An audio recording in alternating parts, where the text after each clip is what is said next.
Alex, I think I need to get me one of them Spydercos. This is one of the cheap ones, too. Like $40. $40. Nice. I need a new knife. Because it kind of looks like the paramilitary. Yep. But I don't think it has the actual... It says the steel that it's made of, but this one does not say... China. It does say China on it. Like twice.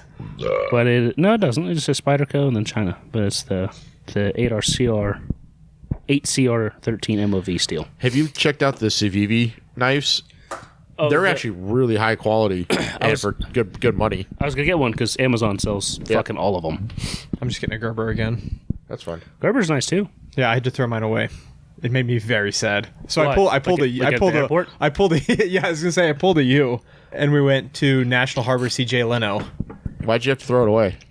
Oh, security. Security. Were they actually wanding? There was like the metal detectors. The Nat Stadium was one of the first ones that I actually ever had to throw my shit away. Well, that's gay. Yeah, I was super disappointed. I've had that knife for 6 years. Damn, that sucks. It really sucks. That's big sad. Well, I'm sure you probably don't know which Gerber it was, but... No, they still sell it. Oh, I mean, that's nice. I Gerber think makes it's good shit. the Paracord. They got weird fucking names. Oh, the Paraframe. Paraframe. Yep, I know exactly what you're talking about. It's because it's really thin. It's not like a big knife, but it's good. Yeah, and then I was carrying a shitty knife at Bear Chase last time I went up there, and I was doing the old cutting wood with it, where you hold the handle on one side and bash the other side with the blade. Yeah. And I broke it. You either have to have like a really thick knife And a fixed blade. or it has to be a fixed blade. Yeah. Doesn't have to be, but you need to get something like a cold steel, like I have in my fire gear. Ooh. You see, you have to be a savage and actually still carry the knife that drew blood on you. Did someone cut you? Yeah, Scott cut himself. Yowza! Right there. That's good. 7 stitches. If we're gonna carry knives that we cut ourselves with, I need to start carrying that kitchen knife when I cut my finger off. That'd be funny.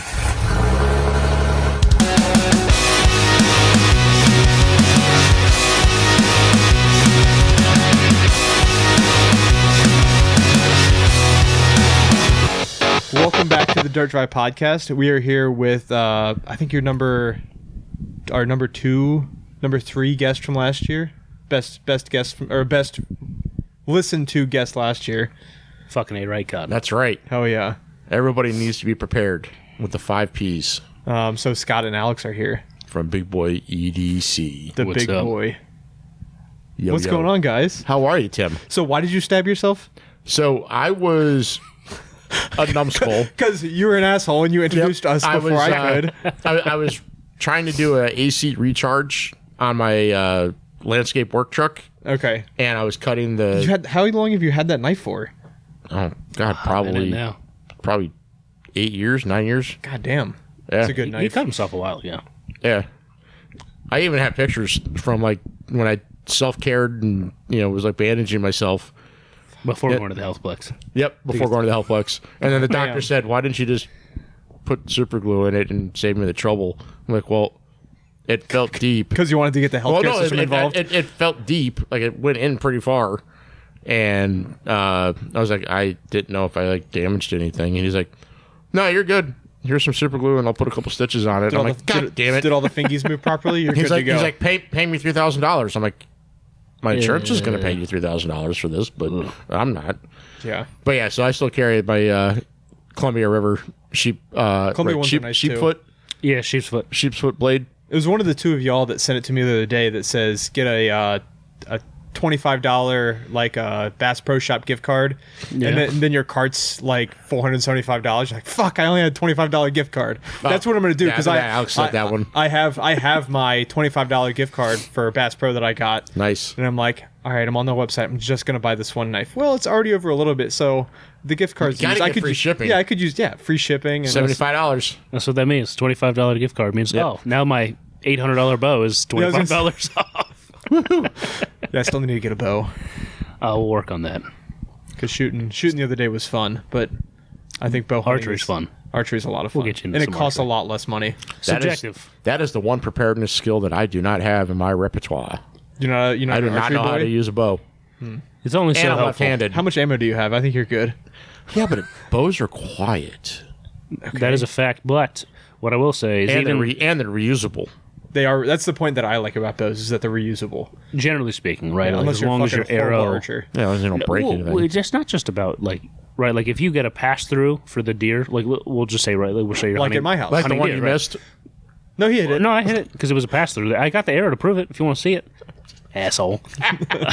Love you. I don't know if my neighbor ever went and looked for that. He never told me. Well, it's a shame if it was just dead in the creek. Such is life. Just look for the raccoons and the vultures. There was no vultures. I looked for days. I didn't see any vultures. Nothing's probably lived. It might have, but right, like ideally you want to get a pass through, right, when you're shooting a deer. But if the pass through could obviously, or if you missed, could break the arrow. So, but as long as that doesn't happen, yeah, it's reusable. Correct. It's better chance that it's reusable than not being reusable. The downside is unless you get like, and I mean like a fucking textbook perfect, like you get some heart involved, probably double lung, like just like a perfect broadside shot. The deer it's not gonna drop right there. Right. Okay. Gonna run. If you take a shot with a 30-06, 30-30, you name it, right? Like your average hunting rounds, that deer is, if you have a good shot, is max like 20 yards, 30 yards. Sure. On average, at least anecdotal, right? Out of my experience, the people I've talked to. So the tracking aspect is potentially a downside because, one, obviously you have to have the skill of tracking the deer. Yep. And then two, depending on how far it goes, like permission property to get on the property. That's a big one. Don't trespass. Which was Alex's problem. Yep. That was and where I ran into. Which you did good. And I did the right thing, like legally, and I followed as far as I could. And Tim got back to me for the first property, and then the second property that had signs up. And I was like, no, like I'm. And then it was my neighbor's property too. Different neighbor. And it was stupid windy. So all of the blood trail was exclusively on leaves. Mm-hmm. So even though Tim got me a response for permission for the first deer probably within 30 minutes of me texting him, even that trail on that property in 30 minutes was already getting... Which in theory, in the theory of preparedness, I should have definitely had my neighbor's phone number before that because I've lived there for 3 years. I think where we live though, it's kind of difficult, right? Because like your suburban neighborhood... Like I've talked to them multiple times. Sure, okay. So in that situation, yeah, probably. So I would venture you guys should have it actually easier out here than I do, because people out here are used to waving at their neighbors, saying hi to their neighbors, people coming up and knocking on the door saying, "Hey, neighbor." In my neighborhood, people don't leave their houses. They open their garage door, drop the car in. Garage door closes. You don't see them until they get their car to leave in the morning. And they got a lawn service that does their lawns. So correct. You never see them. So I think you make a fair point there. The only thing that I would say in our area that makes it difficult is, right, like your suburban neighborhood, even these single family homes that have like, at max, we're talking probably like a quarter acre, right? And that's just like the corner properties of like on a street that have like these bigger, but they're not weirded out when people come up and ring the doorbell. They think it's a package, they think it's a salesman, right? But like they're totally, because they have such small property, they're used to other people, and their driveway is usually short. Out here, you have, my driveway is particularly short, right? But I have a fence. Most of the people around here have a fence. Yep. And then a lot of the driveways are not short. Okay. So you got to walk 100 feet plus. Yeah, like my driveway. I've got to walk a football field. I've got to walk 300 feet, 120 yards. Yeah, and to get to their front door, in which there's not most people don't have doorbells around here. You have to knock, which, right, you would think is not a big deal, but they don't hear it as well. Mm-hmm. But then, right, so you have to be comfortable walking a fair bit up a driveway to then knock on someone's door, and they're like, all right, so why are you here? Packages get dropped off up there. Salesmen don't. You have neighbors that literally have package box on their driveway. Correct. Yeah. Between the mailboxes, or they have like a giant chest. Yeah, to drop off packages, and then you got like, I know, like for me, if someone knocks on my door, it's kind of weird. Sure, it's gonna be someone from the firehouse or one of you assholes. That's the only people that do it. Because the mail people drop stuff off at the gate. Yep. Because they know, they just out of experience, right? They know that I have a dog. Other than UPS, who gives my dog treats and is friends with my dog, everybody else just drops it off or puts it in the mailbox, and that's the end of it. But like, if someone comes on my property, again, in my experience anyway, has 99% of the time has been a salesman who I say, get fucked, go away. Get fucked, eat a dick, I'm not buying. And how he rode an e-scooter on the gravel road? On our road. He was riding around. I have no idea how he was not dead. To sell me pest protection that I already had. So I kind of want to circle back, though, because my point about a bow and arrow being quiet and reusable, my frame of reference is only from Rambo 2 and Rambo 3. And... Okay. Cam Haines. Oh, I wasn't talking about hunting. Love Cam Haines. And Daryl from... The Walking Dead. The Walking Dead. Okay, fair. You know what I'm saying? Which you got them screw-on grenade things from Rambo that blow up helicopters. Brother. That part's not as practical, but Daryl, even though it is a TV show, is actually... it's a crossbow. Well, he was actually a badass archer, too. The actor was a badass archer. Yeah, but that's actually a very practical skill with zombies. Crossbow versus... I'm sorry, go ahead, finish your point. Yeah, so I'm just saying, zombies or, Russian helicopters, you can use a bow and arrow to blow them up or shoot zombies. I mean, if you're a good enough shot, you can kill the pilot. That's what I'm getting at. If you can find grenades... Well, that's why you jump out of the waterfall like Rambo did. Yeah, what do you... Sure. Where do you find grenade bolts? You don't. You make them. Yeah, duct tape and zip ties, baby. Have you not ever seen the Dukes of Hazzard? All of this also, though, requires Do you know who you're talking to? Which one are you talking about? The movie? The old one, the original. Oh, no, I've seen the Jackass one. With the dynamite arrows. The one with Johnny Knoxville? No. I mean, you lost me. Okay, I'm talking the actual original one. Yeah, the one with Johnny Knoxville. Okay, Tim. Yes, I forgot. You're only 12. You still need to procure said grenades. Well, it's the zombie apocalypse, so they're everywhere. They just do drops of grenades. The government just gives us what we need during the zombie apocalypse. You just tape an M87 grenade to the end of an arrow and launch it, right? Isn't it that easy? I mean, just make sure the grenade is sitting on top of the arrow and not on bottom. Yeah, because if it's on top of the flying, you gotta hook a string into the pin so that when you launch it, it pulls the pin. So that's when the timer starts. I mean, if you want to be technical, not to be that guy, let's go get a rock and show them how that works. But that's not how it probably too much weight. Ooh, fucking way too much weight. We're talking about like in broadheads. If you talk about even like a 50 grain, right? We're talking about grains here. Mm-hmm. Increase bullet weight. At like even like a 50 grain arrow increase, right? Like 25, especially past like 20 yards, completely fucks up your ballistics, if you will. So like, if you were to add like a fucking 2-pound grenade. Oh, they're more than 2 pounds. Grenades have to be more than 2 pounds. The amount of grenades I have thrown is a fat 0 or held. Damn, I think we're all the same. Have you thrown a grenade? I've held a flashbang. That's about it. I've not thrown it, but I've held one. Where did you throw a grenade at? Next question. Yeah, I'm going to pass on that one and plead the fifth. Okay, we'll talk about that later. Yeah, off air. Off air. Preferably. I would love to throw a grenade. All right, moving on. Yeah. So don't put a grenade on your arrow. Yeah, don't put a grenade on your arrow. That also doesn't make it quieter. But a grenade on an arrow it makes it a lot louder than a gun, probably. The initial shot is quieter, sure. Yeah. But then they're like, clinks on the ground and kills you. Yeah, or you get smacked in the face with an arrow. Like limp dick and just falls. Surprise, mother trucker. But with the practical aspect of arrows outside of trying to strap grenades to them, yeah.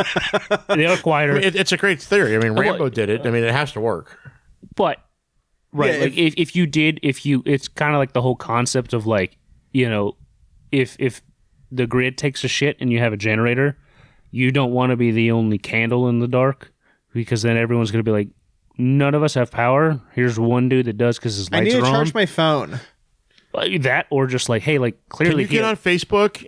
I haven't checked my status. Or he has heat, or he has which you have food that's frozen, but you have heat. Sure, and that also gives you a cooking surface. It does, but so does your barbecue grill. But that's a more reliable cooking surface. So is my propane grill. Till the propane runs out after you're 6 months into an incident, and that's why the grid's still down. Go snap the chain at Southern States and turn it on and fill it up. I mean, there is that, but when Southern States closes, but eventually you can still get more wood. You go and snap the chain at Southern States and you fill it up. Yeah, but eventually they do run out of propane. That is correct. But whereas living in the woods, you got a lot of wood. You have a lot of trees. I can put wood in the grill and cook. Fair. Well, yes. Smoky. But where were we before I started talking about fireplaces? Just archery. Just that it is a practical. The reuse. Okay. But the concept of where like generators draw a lot of attention, right? The same thing with like gunshots. Obviously, it's situational, right? It depends on what's going on. Like, is gunshots that weird? And out here, gunshots are not all that weird, especially if it's close enough to it. Like in the middle of the summer, sometimes it's kind of odd. I was honestly surprised when we did our range day at the house. Yeah. I was expecting someone to give a fuck. At least one person, Not often do you hear that much shooting. True. But, like, especially if you're talking about, like, a... But it was a Saturday before a holiday, like... But, like, a grid down situation, you know, people are like, oh, one, you're at least confirming there are people over there, right? We're not the only ones. And then two, they have firearms, so they're either shooting at people or they're hunting. They might have stuff, right?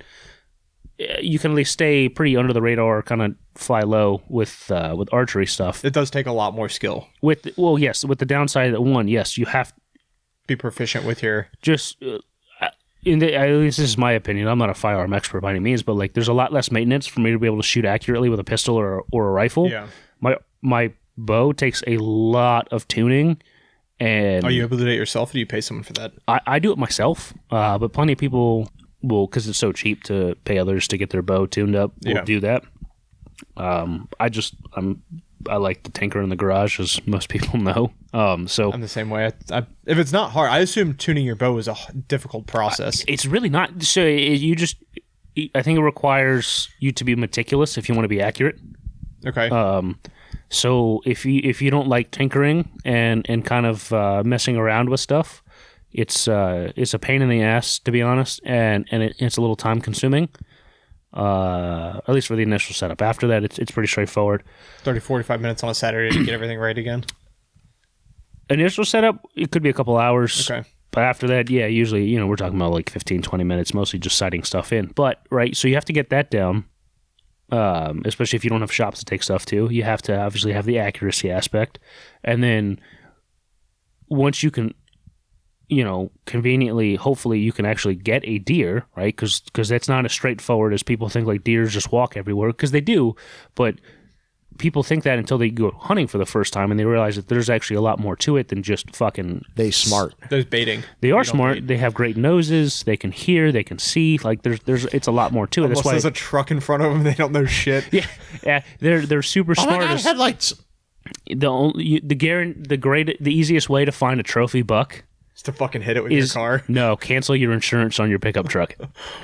And was your insurance canceled? No, luckily not. Jesus. No, it's just a joke people talk about, like, in the deer hunting community, where it's just like the easiest way to find like a massive buck that you've been looking for years. Just take the insurance off your truck. You'll probably find one. You'll crush one.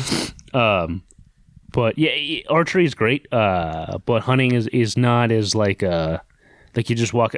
You might be able to just walk outside, especially with a rifle, and shoot something. But again, if we're trying to fly under the radar, and you want to go with a bow, it's a little more difficult. And then on top of that, again, we have the tracking aspect. And it's closer range too, right? You got to track the deer, right? So, but your range, we're talking about, like, ethically, most people are not taking shots past like 40, maybe 50 yards. It's a long shot. Now, elk, people take some farther shots, but the woods where you're usually doing elk hunting is a lot more open. Virginia, at least, the timber, Pennsylvania, West Virginia, that kind of area. It's hard to even get a clearing that far unless you're like in a field. But even then, like, most people are probably not comfortable taking shots past 50 yards, generally speaking. But then again, even if you make a perfect shot, you still probably got to track it at least a little bit. So you got to have the skill of tracking it, which... Because unlike the movies, that'll just drop right there. They do occasionally.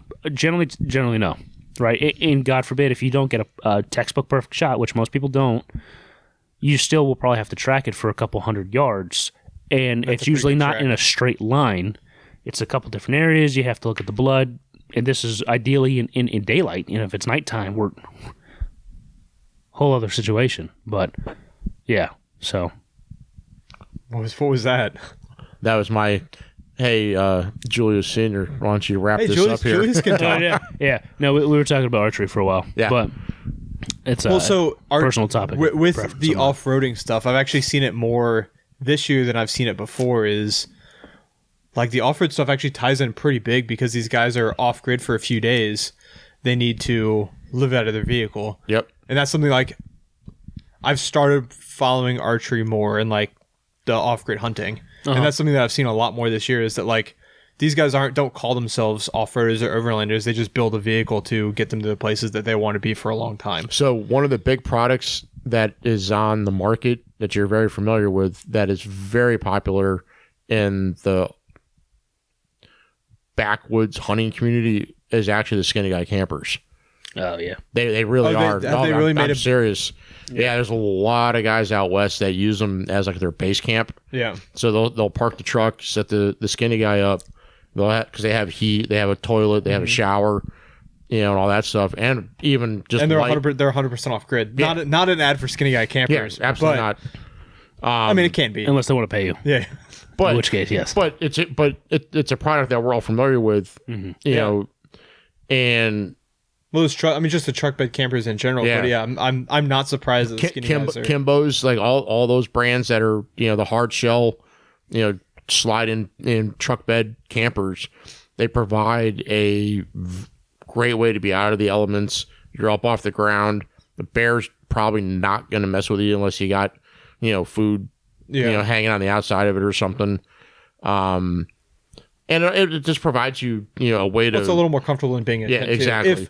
Unless you're hiking in from where you park. Correct. Because I know a bunch of guys do that too. Because then, like, if you're in the national forest, I mean, there's 1,000 other yahoos around you. Sure. You got to get away from as far away from the parking spot as you can. Well, no, go ahead. I was gonna say also don't forget horses. Yeah. Still useful. Absolutely. Oh, very much so. Pack mules. You can ride a mule. That's a lot out west. It's not a lot East Coast. Yeah, it's not East Coast stuff, but that's out the western slope of Montana and Colorado and still useful out here though. Yeah. If shit hits the fan. Yeah, and all the cars are blocking all the highways, and the Teslas, the white Teslas are blocking the highway. Thank you, Obama. We're blessed out here, right? We're Teslas. We're Middleburg. Well, Middleburg is fucking horse country. Yeah. Oh, and we ain't talking about just some random horses, bougie horses, multi-million-dollar horses. I don't need a bougie horse. I need a rough and tumble quarter horse that can. Yeah, but these are all like fancy of equestrian horses that at least can jump over big things. So that's good enough for me. Dude, what's the horse dancing thing? Mitch Romney had a horse that did the dressage. Oh, jeez. Well, you'll end up with a dressage horse. Hey, you know what? I just need it to make me not have to walk and carry some shit. It'll prance, but you'll be good. It's good enough for me. It'll do little toe taps as you're walking along. In relation to your whole camper thing, though, there is that whole like being able to survive in your car and shit is actually kind of practical, right? If you think about, it wasn't last year. I think it was 2 years ago. On 95 with the whole snow thing. Oh, yeah. So we had a bunch of dudes, right, that lived down south in Fredericksburg and all that stuff. And that was 95 and 66. The whole thing was a fucking mess. But when you're talking about like a foot of snow in like an hour. Like, didn't the governor get stuck? No, it was Tim Kaine, the senator. Oh, the senator got stuck in it. But a lot of people ended up getting stuck, right? And it's like, that's like no one was expecting that, including people that are pretty weather aware. And right, like a lot of our guys, for instance, like they were coming home from work. Like, there was nothing to do about it. Like in our line of work, you can't just like call out sick because the weather's going to be bad. Like you have to show up to work. And you probably have to go in early if it's going to snow the night before. Yeah, like the night, stuck. You go in the night before and sleep at the station. But when you're getting off work, right, depending on what your work schedule is, if you're about to go on a couple day break where you don't have to go back to work for a few days. Well, you want to go home, which was the case that a lot of them ran into. And then, like, on your way home, oh, shit, we're in 95 traffic, which is not abnormal, right? But now then you run into, in an hour, you just went from dry asphalt to a foot of fucking snow. Yeah. That no one's driving through. Because it poured. Yeah. It poured snow. But now you're running into a situation that, depending on how far you are from home, it's like, all right, so... I think Sal Masakela from...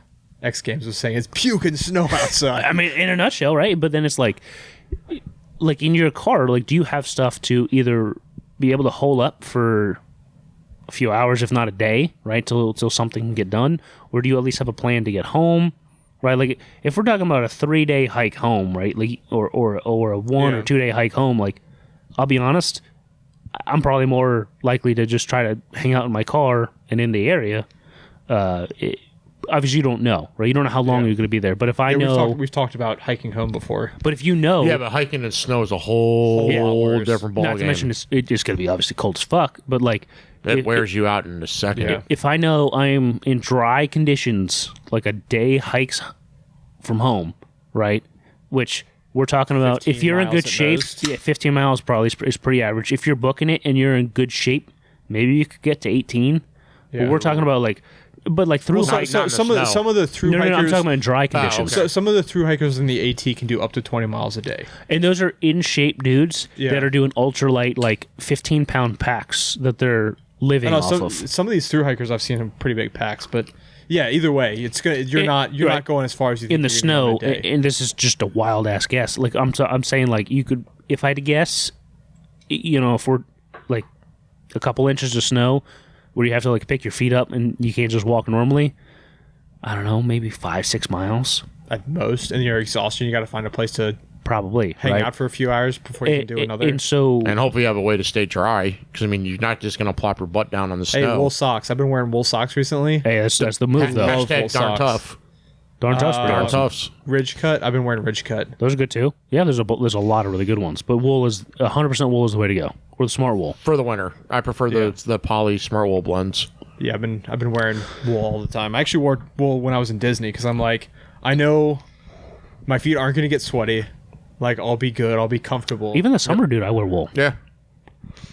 Yeah, But- so I mean, like, to You gotta keep, be. keep, You gotta keep have on with a- Alex's point. Yeah. When it comes to your car, you got to think of your car as like a mobile house. Mm-hmm.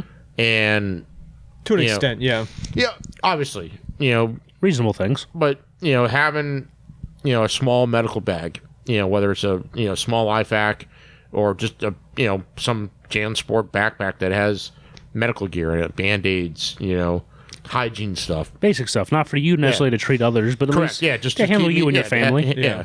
Yeah. Throw some food in there. Throw Mountain House some or MREs, peak fuel, MREs especially if you have the heater with them. Because Money. you'll survive without that food Yeah. a couple days. But it makes you comfortable. yeah, If so you have to hunker you're down. going to be cranky, Yep. and you're Chances are you're already cranky because you're on 95. and you're Yeah. going to ruin your morale, Yep. and so you're going to get depressed. Yep. If you Yeah. can boost morale And any then way, you get shape, or form. frustrated. You help. start taking chances and you get hurt. Yep. So Morale is that's a important. big thing. A lot of these survival situations, you watch like Frozen in Alaska or whatever those History Channel shows are. And a lot of times you see those folks taking chances that I don't think most normal people would do if they weren't on that TV show. Yeah. Oh, yeah. And- You do stuff because you're invincible because of the camera. Yeah, and because there's a crew there, but if you were by yourself, would you really be trying to cut down this tree, that's 60 feet tall and standing under it with no chaps and, a chainsaw that you just pulled out of the shed for the first time in 5 years? Yeah. Yeah, probably not. No, You're going to make sure you're using your top end, blade and top end, 26-inch Husqvarna farm boss chainsaw. Steel. Whatever. Farm bosses too. Okay, whatever. I love you.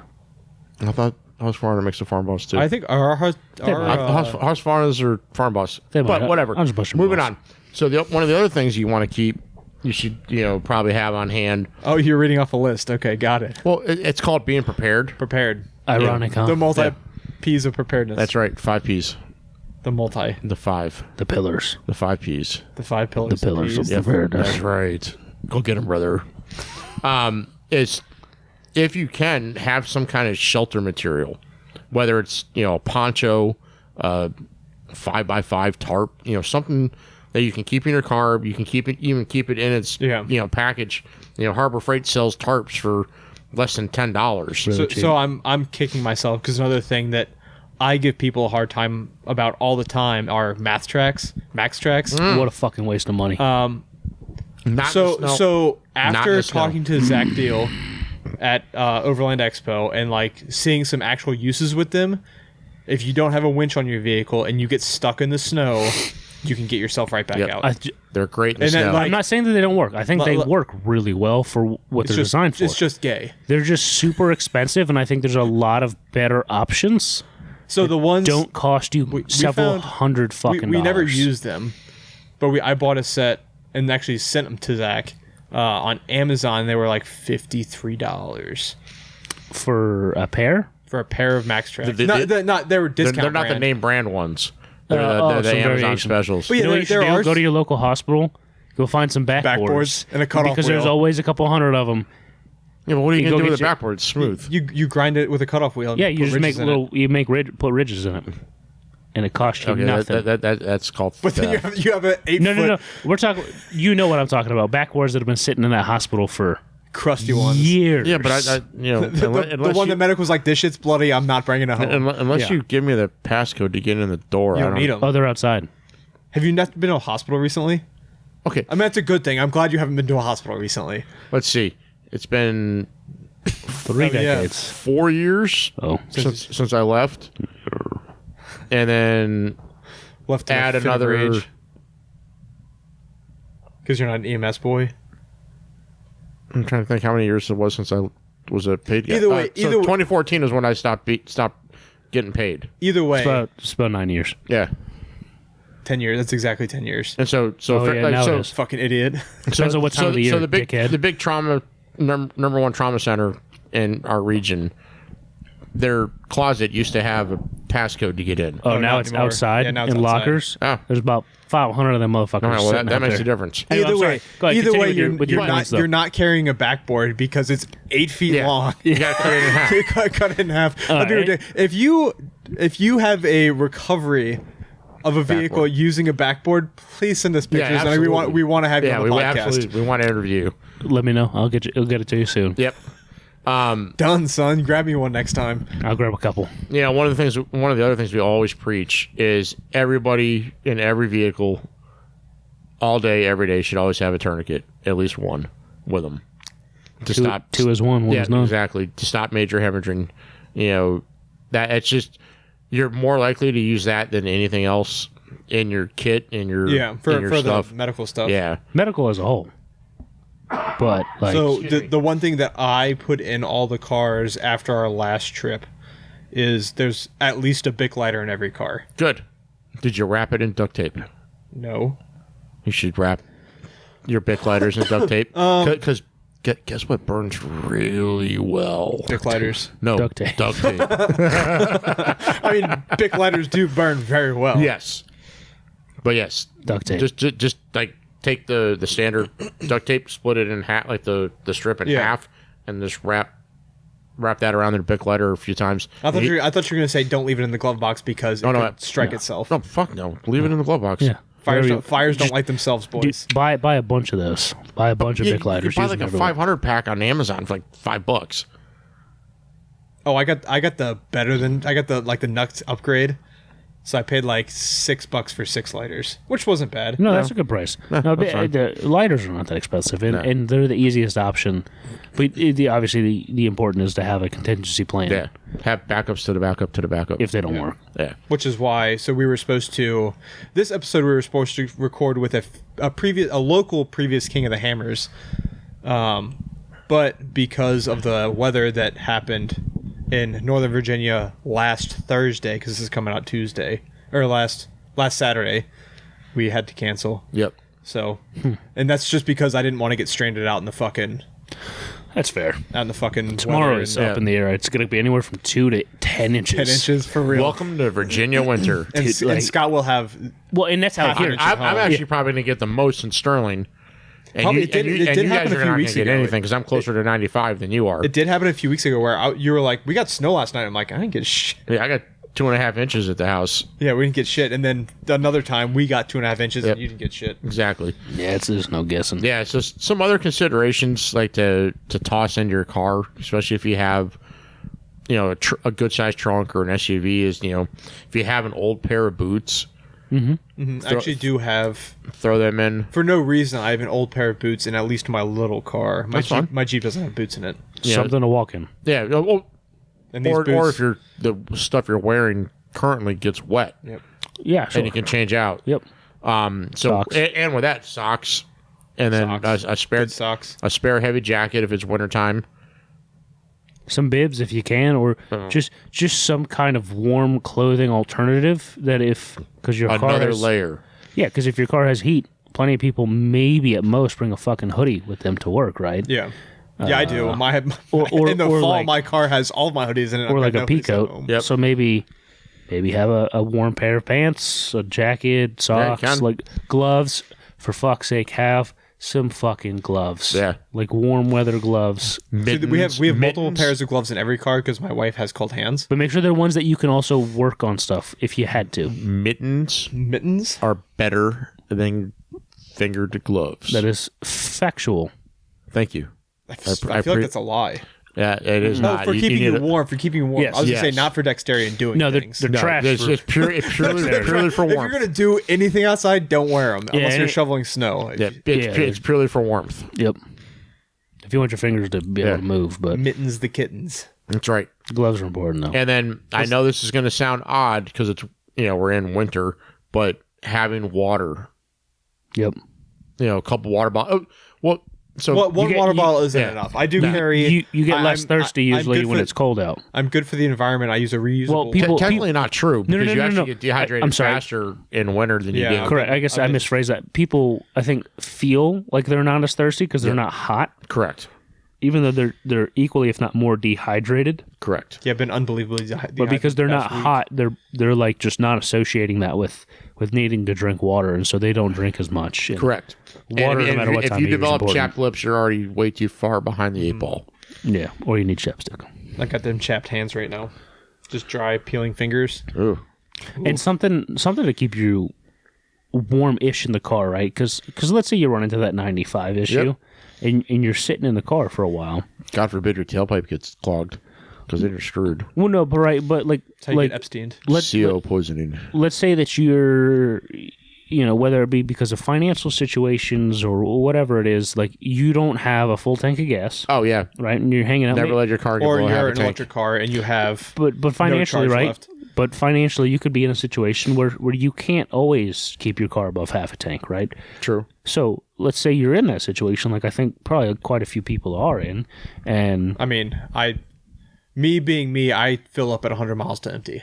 Sure, but I don't do that. But I would say a lot of people don't. Yeah. Which again, obviously, very often I would people urge don't. if you can. My wife. Sure, but again, right? Like, does she fill up with the gas light on? Oh yeah. Obviously, we would all urge that. You don't wait till then. Correct. But let's say financially, whatever reason, right? Like a lot of people, you don't follow those principles, right? And you don't stay as full as you should.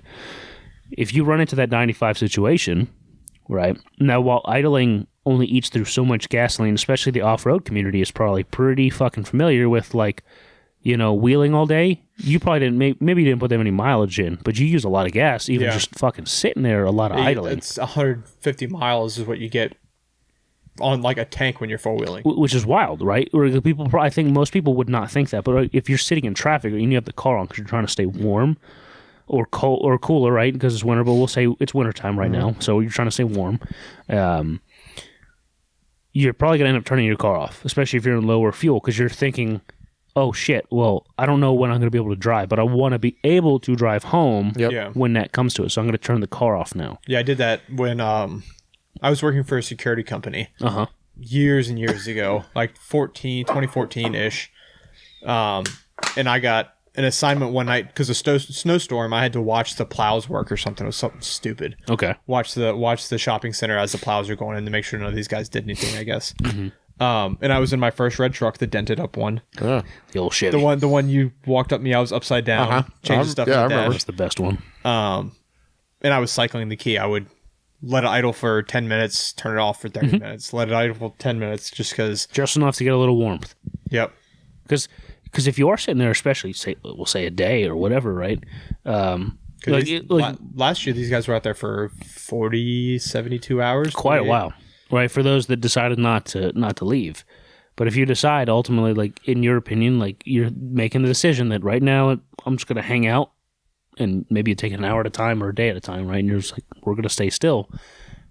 You need to have warm clothes, even if you don't plan to leave, so you can stay warm and maybe keep your car off for longer. Or some kind of heating alternative, right? Fucking tea lights, like little tea candles. They're stupid cheap. A little bit of flame in your car could keep your car very warm without having to turn the car on. The only Thing is caveat, that there's a flame in your car. sure, there's that, but you need to, People are idiots. well, you need to crack your window even just a little bit, right, so you don't get carbon monoxide poisoning.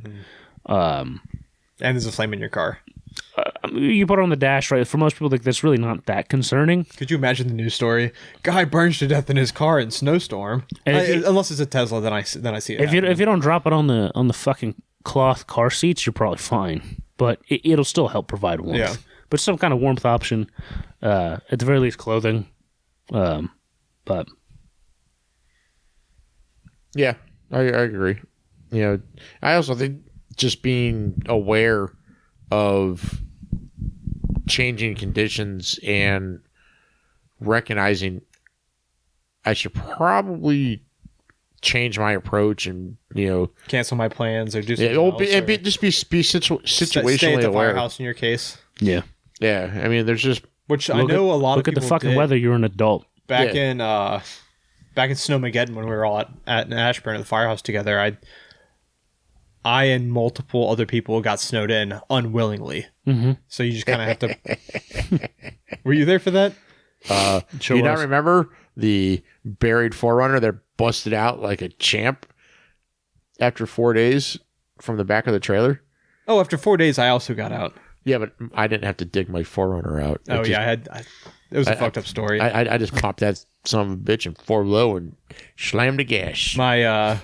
My dad stole my truck. He's like, "Hey, you'll be at the firehouse for the night. I'll keep the truck here, and so I can run some errands." And I'm like, "Sounds good. The firehouse I'll be able to get out of the firehouse." Well, so the worst part about that, do you remember? Wrong. I was in my brother's CRZ, and it was buried. Do you remember what happened after the first night?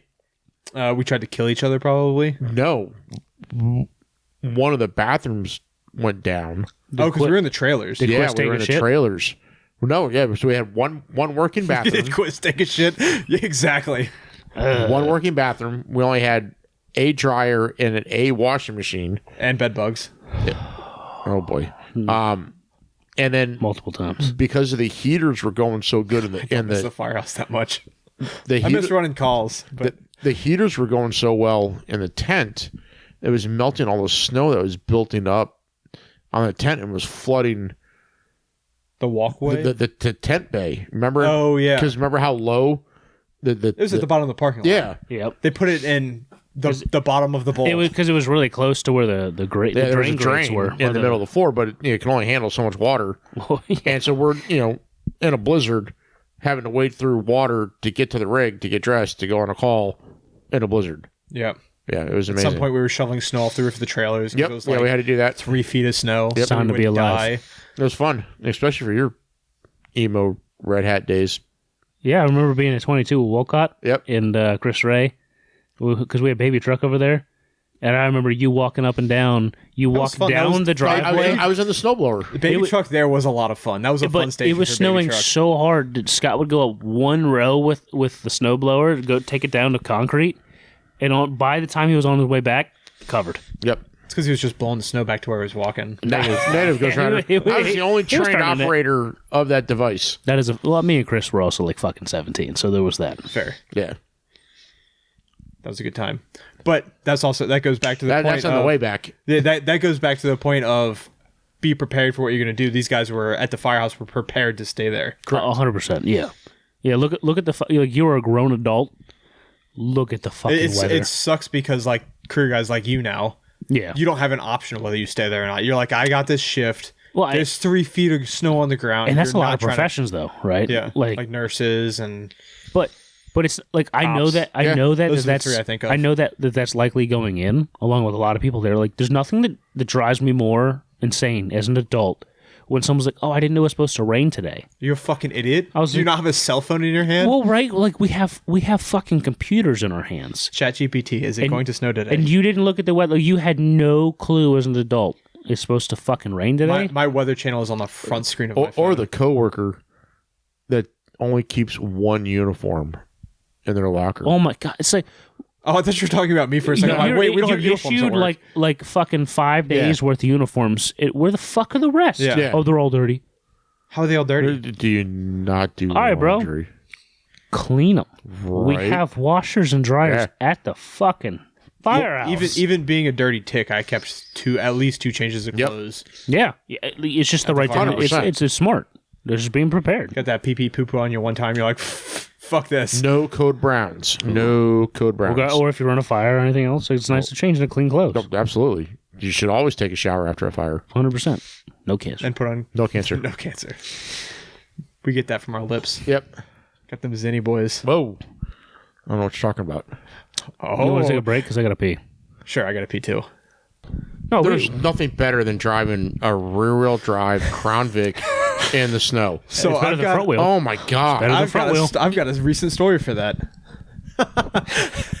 It was a dry day at the firehouse. A dry day. And I took the Crown Vic home because I wanted to run calls. Obviously didn't run any calls. But there was a deer in the middle of the fucking road, and I swerved and I fucking fishtailed, took out a street sign. Oh, come in the on. Crown Vic. Are you I serious? couldn't save it in the Crown Vic. Oh. I did my best. Is the Crown Vic fucked? No, it's just a little cut in the bumper. Timmy. I told the chief. Dear Timmy. dear chief, no one was more surprised than I when When? a deer popped out and I wrecked the Crown Vic.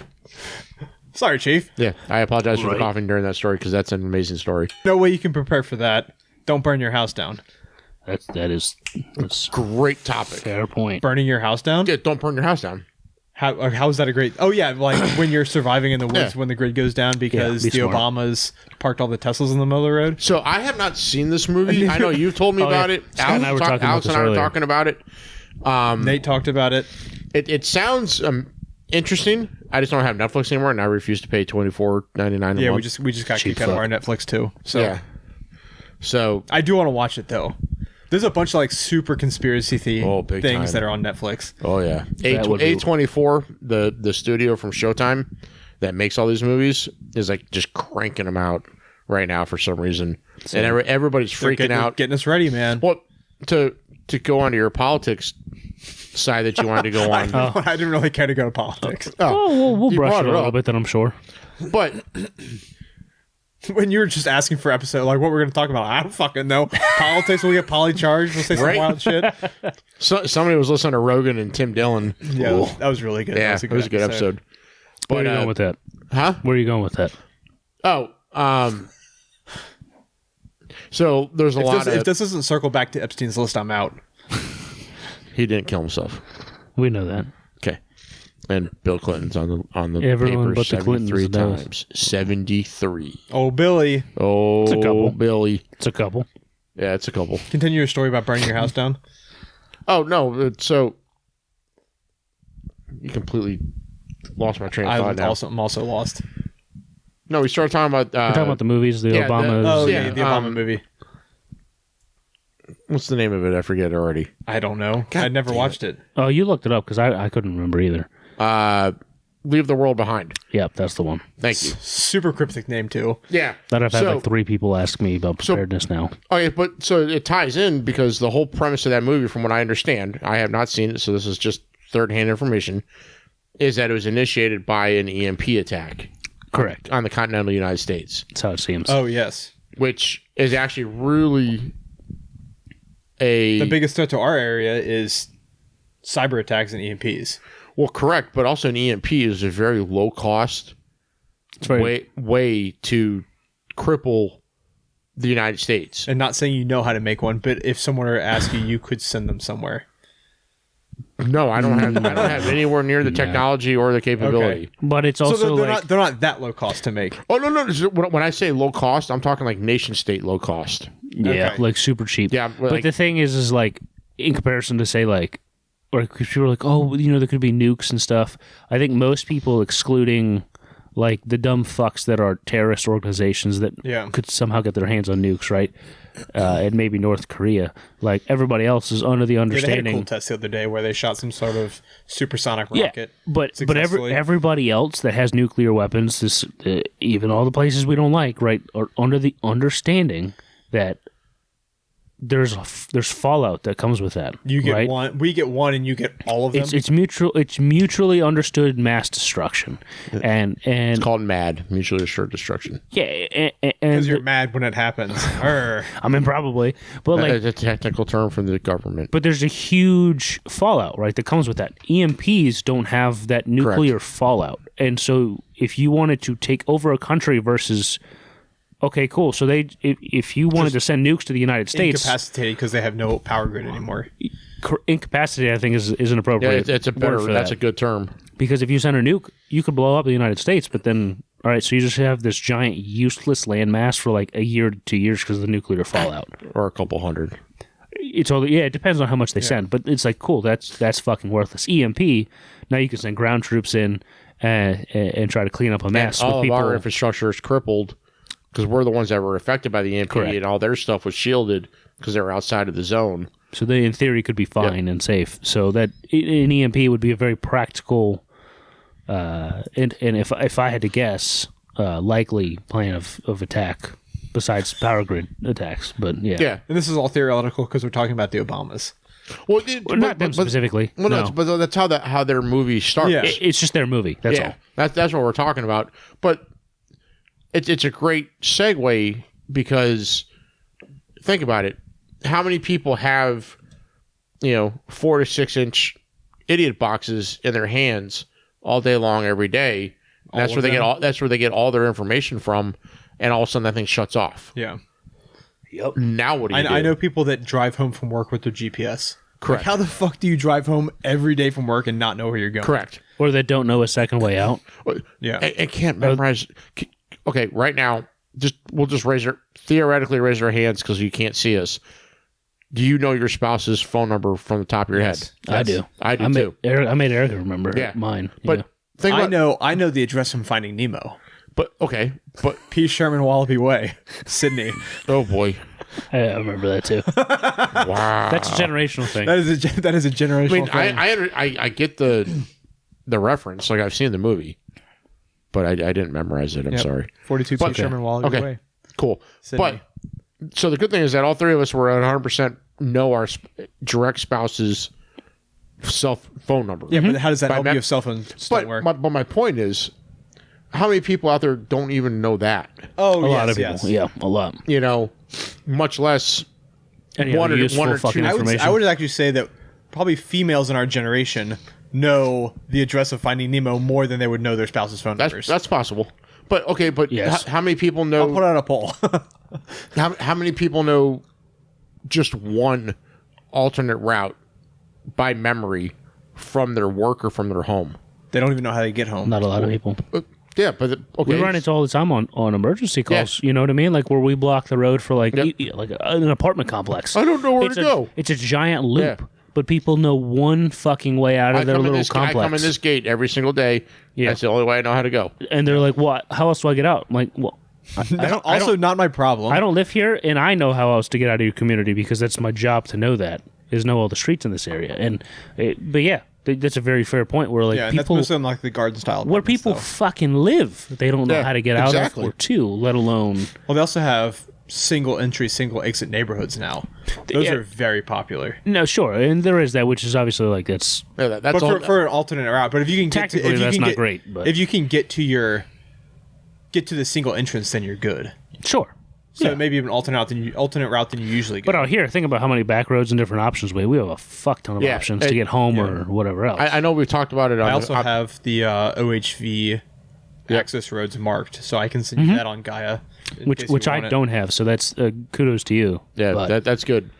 But I know we talked about it on the first episode with us. The western side of Route 7 opens up so many different options Oh yeah. than what I'm stuck with on the eastern side. Oh yeah, you're fucked out there. Yeah, I'm There way, are not back roads. That's There are no back roads. I'm way boned. I have to get across Route 7, and then it's free reign. I can do back roads to get everywhere. Once you get probably past like you're that. If anything Leesburg? happens, you're shelter in place probably for a minute, unless Oh you're yeah, scrambling. and quick. that's our plan. or you're walking Or I just Shelter in place. or find a horse. No, I just take a Humvee. They don't have keys. which is not helpful. Humvees don't have keys. Tim Sure. knew where I was going with It's that. like a fire truck, but a Humvee There is is a not. starting sequence. So Humvees are not useful though when the road is blocked. as Battery a piece, switch to the right. as a piece of preparedness, go on YouTube and watch a Yep. video on how to start a Hummer. Yep. Also a fire truck. And fire 'Cause trucks. Fire trucks don't have keys. Correct. Ambulances are. But your initial point, though, right, of having Yeah, we some love kind of you. vehicle to get home or to maybe get out this way, is a moot point, right? Because as soon as, let's say you're in a situation where you're not privy to information prior to the general population. Yep. As soon as you find right, and maybe you're hopefully, like we like to hope that we can make better decisions than maybe like the general population of like We hope. we start to sense like, oh, this seems bad, like we should head out. Realistically, if things happen super quick, we're all probably, and I mean everyone is probably going to be aware of the same information about the same time, which means But it's the people that are not more informed, but like the people that keep up with stuff. So unfortunately, the people listening to the radio, I think people will find out. We're talking, I think, within minutes, right? Like if something getting called from somewhere else, you, or- like you got to find out between social media, text Yeah. messages, phone calls. It'll travel so quickly. Because I don't know about you guys, but I find myself driving for an hour some days, like at work, like and just not doing anything but listen to Spotify. So I don't know how I'd find out unless someone called me. calls, but that's exactly it, right? Like Mackenzie, myself, Scott, like someone would probably call you as soon as we found out, like, hey, like, are you squared? Are you or what's going on? Like, you need to get out here now. Yeah. And I think a lot of Well, people to are be in fair, that. we also heard that October 7th when all the stuff in like the Middle East popped off. Yeah, as I heard it from but then all the- people really quickly. But the roads would be fucked like that, like immediately, because everyone's first thought is like, I probably don't want to be here. Again, obviously, it depends on what's going on. Yeah. But people are going to try to fuck off out of the area. oh yeah, they're gonna try and split. And so Well, the roads are fucked almost instantly. Yeah. So I mean, Rush hour traffic is fucked without something serious happening. so I think one of the things to remember On a and- sunny day, Yeah, on a yeah. perfectly clear Yeah, no, day yeah, 100%. at 3:30 I get it. in the Yeah, afternoon, 'cause trying to you go can't- 7 Oh my god, west. I forgot I have sunglasses. But like 7 west from fucking from That's what I mean. Leesburg. Yeah. oh yeah, and as soon as you're coming up the Yeah, when mountain, you turn that it's- hill, turn the curve to Percival, Yeah. and you're like, oh god. And we're talking about 3:30, and it's trash. Imagine, It's like a imagine Wednesday. if people were aware that something bad was happening and they were trying to leave. The sun comes every day. the sun at the goes same time. down. It does. on my Yeah. side of town. But so one of the things to remember, I know Tim, you just brought up the situation in Israel. The one difference. What's going on there? I'm just kidding. Let's leave that alone. Go ahead. Yeah. I'm sorry. We're gonna stay high level on this one. I was just being a penis. I'm Yeah. sorry. Let's Yeah, not get into we're specifics. gonna Go stay ahead. high level on that one. General specifics. Sorry, what you got? But I think one of the things Jesus we need to be very clear about is the difference between our two countries. Yes. And the security profile of the two countries. Mm-hmm. So the state of Israel has very integrated military police, border police capability that's on duty all the time. Yeah. In the continental United States, we do not have that. Our active duty military is bound by posse comitatus that came out after the Civil War. Hakuna Matata. Yes, Hakuna Matata. And that they are not allowed to operate in a law enforcement capacity on sovereign U.S. soil without the suspension Without activation of the National and- Guard. Wait, without what? I'm sorry. without a national defense authorization from the commander in chief. Yeah, it's like national So from the activation president. of the National Guard. Oh, okay. and from Congress. I got you. I So- didn't know that actually.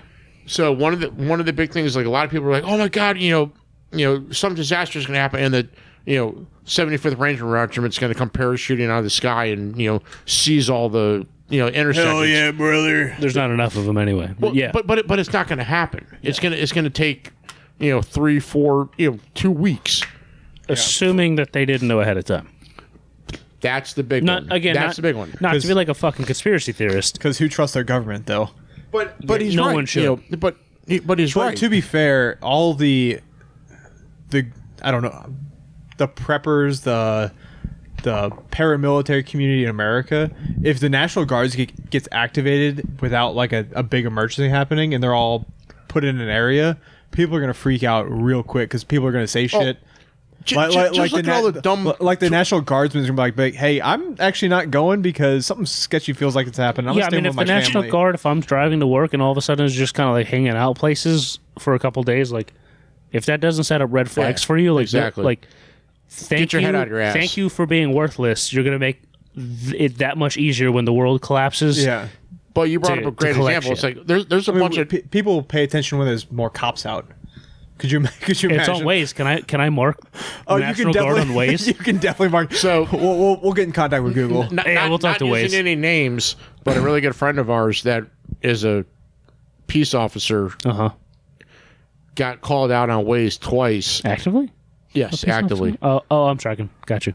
On Waze, and he's like, son of a bitch, why are you all calling me out? I'm just trying to do my job. And Waze had him marked like in 3 different places. It was pretty funny. I've seen the thing on Instagram. I spend too much time on social media, but also not enough doing the right things on social media. Tim, it's called your job. You're a content creator. It's true. No, I'm not. Yes, you are. You're a part of the Dirt Drive podcast and DirtNerds Motors. You distracted me. I forgot what I was going to say. What were we talking about?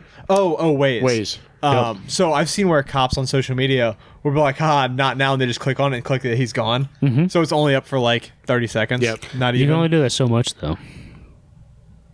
Oh, really? Yeah. But I've also seen on social media too where the cops will just mark themselves like, yeah, I don't want to do shit. I'm right here. Well, they try. And I know at least myself. I'm sure most people that have like CarPlay, whether it be Apple or Android CarPlay. Like I leave Waze up exclusively on there, and it's really just so I can see if there's cops. I do Google Maps, and cops are actually showing up on Google Maps now too. And it's not because I'm doing some kind of like ridiculous speed. It's really just like, all right, like if I see that there's a cop there, like I'll turn it back a few miles. Let me just do the exact speed limit while I'm going past the area, and not even risk it. I just drive a same vehicle so that everybody thinks I'm a cop also, and I just blow by them. Yep. Your current vehicle, no one thinks you're a cop. Work vehicles. Work vehicle. Yeah, that too. The fuck are y'all driving now? Jeep Compasses. I've got an Impala. I've never seen a cop drive a Jeep Compass. You have not? I have seen Jeeps. I've never seen a Jeep vehicle as a cop in Virginia. All of our detectives in this county drive Jeep Compasses. Yeah, they were GMC Acadias for a while. Are you fucking with me? And now they're I'm dead Compasses. serious. Yeah, they're When driving did that Compasses happen? now. Do you remember high when our school when fleet it was the switched over? Acadia? Yeah. I remember Acadias. It was a maroon. Weird. It was horrible. The It was a weird. maroon GMC Acadia that drove around. No, the state got a new fleet contract, and they went to Jeep for a long time until the pandemic. It was the fucking wildest thing. And now they're back to Chevys. Garbage. Yeah. That's wild. I didn't know about that. But the POV, everybody thinks I'm a popo. Especially because you got a light on top. In relation to the pandemic, as a topic change, just to get us on something different. Yep. You said it wrong. Plandemic. Spicy. Yes. To quote the first episode, spicy flu. The spicy flu. Which is coming back. Did you see that? I know. No, it's not. It's all a head fake. Anyway, it's all a head fake. We'll leave that alone. But the topic change round being 3. Specifically, like what we were talking about earlier. Yep. With right, so like prior to the whole COVID stuff, most people, right? Because I was into the prepping thing prior to that. Yep. A lot of people were like, "That's fucking wild," and I'm talking about like right. I would bring it up. If people asked and we talked about it, it was like I was giving them very little information about it. And that little bit of extra like prepping was like fucking wild to people. Yeah, right? Just a little bit more information than they had before. Yeah, well, but I mean, like, buy an extra can of tomatoes every time you go to the store. But that's what I mean. Like being like, oh, I have like a week's extra food. Like that's fucking crazy. Like why? Like that was weird to people, right? Post COVID, people are like, okay, now I get it. I want chickens. Like I buy 2 extra rolls of toilet paper every time you go to the store. Like I see where you're going with that, right? But I had like 1 or 2 people over like a year time frame like bring up anything about preparedness, and we're talking about like family people that were bringing it up. Yep. No friends at all. Now, since that movie came out, God, that we talked about, the Obama movie, I've had 3 people in like a roughly 2-week span like ask me like a lot of questions, and not just like a super vague like they're never actually gonna do it, but like very specific, like they're trying to fucking follow through. Hey Alex, are you a prepper? Can you teach me how to do it? basically, Okay. and asking like very specifics on like what the fuck should I do? Because that movie like kind of shed a lot of light, and if you haven't seen it, you should. Because I think a lot of people are the people in that movie, maybe not financially, right? But in the situation that, and this is not like a disrespect to other people, but like you can't provide for yourself or your family. No. If something happens, You'd be very, very surprised. Also, I know I would be surprised because I have nothing prepared at home. most people are quite frankly like are We've fucking got like worthless. 2 weeks worth of food. But that's just our normal grocery shopping. You don't have any dry goods. You don't have extra canned goods. We need to. We don't. We'll spank him off air. We'll talk about that off air. We'll Yes, handle him. Yes, Father. But point being, right? Yeah. Exactly. Prime example. Prime our example, buddy. right? Yeah. Longtime friend. Outside of that, right? Like not prepared if anything happens. And I think this movie goes to show just a lot of like people maybe realizing, I guess, is what it came across to me as, was like, oh shit, I have nothing, and I have like no way to prepare for anything. I have nothing. If something happens tomorrow, I am fucked. I have nothing. That is an absolutely miserable feeling to have, yeah. especially if you have a family. Well, so I don't think any of us have been in that situation. So a lot of situations that people have been is that we're an off-road podcast. Circle back to that for a second. Yep. You've been stuck with no way to get out. You've been buried in a hole. No one around you and has you have anything your to get you family out. with you. Like you have your kids and your wife. Well, no. I'm saying like in like an actual four-wheeling situation. But I'm saying, okay. but say you're like out in Moab and you get stuck in a sand dune. Man, even if you're by yourself, right? Like, Yeah, that's what I mean. You're stuck. You have nothing to get yourself out. Your buddies You're have no lying way to to get you people. out. This is that tenfold. Now what? Yeah. 12-fold. And now you're talking about yourself, people you love, And- and it's not just your fucking vehicle that's stuck, right? You have no cell phone, no radio, no CB, nothing. We're talking about your entire well-being and your actual like physical lives Yeah. that are at risk. Can you even hike 2 miles Yeah, right. in adverse conditions? Are you physically fit enough to do that? Do you have enough water in your home, or the ability to collect enough water around your home or process it. Processing to is big. keep you alive for Yeah. a couple days? Do you? Once That's the if your water for your sink gets turned off? Yeah. I don't know, but that's something to think about. Yeah. Food I think is The well tip important. for that is your water heater. Yeah. You have a bunch of water in your Your water Sure, heater is a but- good option. But that's only X number of gallons. Yeah, it's only good for so long. Yeah, a lot of people were talking about 50, 60 gallons on average. That's a big water heater. Well, but right, we'll just say that that's what you do have, right? Like, say you're on the Sure. bigger end, I don't, Yeah, yeah. but you I know like hot showers. That's you what I'm saying. you need to prepare for 2 to 3 gallon of water usage per person per day. Correct. That's what. That is a mix of That's what. Cooking- hygiene, cooking, and hydration. and hydration. and let's say you completely wrote off the hygiene and you were able to at least stink it up for a month without causing any major issues. Rough, Gross. but let's say you could, right? Because you had to. Please at least brush your teeth, at least with a finger in water or something. But at the very least, right? Like Yeah.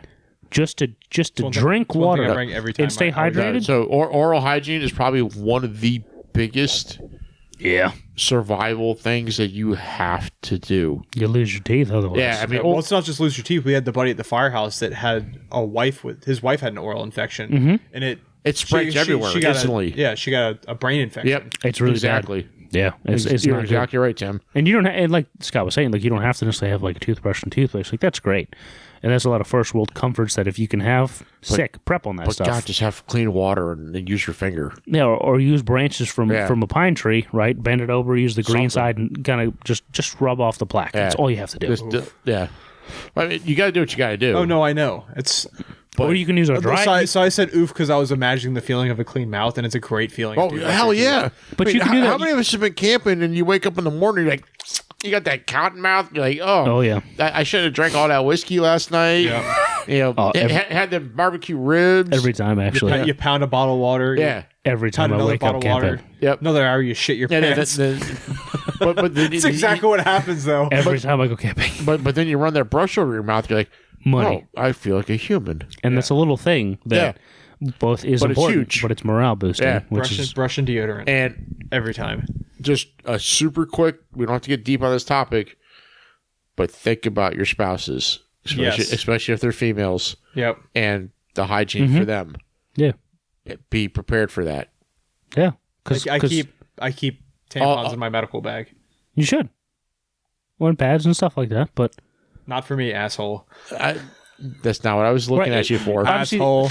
I was making sure you weren't saying it for wound care. No, not for wound care. And obviously, I think we're not divulging, or going down the rabbit hole. And I'm sure most women will attest to the fact that, like, while those things are not required to survive, comfort is a big aspect. Absolutely, of it's cleanliness. 100%. Be clean. It's a big cleanliness for them, and to make them more comfortable. Well, also, if they say, "Oh shit, I didn't expect this to happen," like, or you're out on the trail doing something, you pull a tampon out of the glove box, and you are a hero. Your trip just got a lot better. Yeah, 100%. You're a hero. Yeah. Opposed to trying to bail off some service road and go find a gas station that may or may not be open. Yeah, or make them have to try to jerry-rig some shit just to try to make them comfortable. Like, that's... Like, 100%. Don't put anybody in that situation if you can avoid it.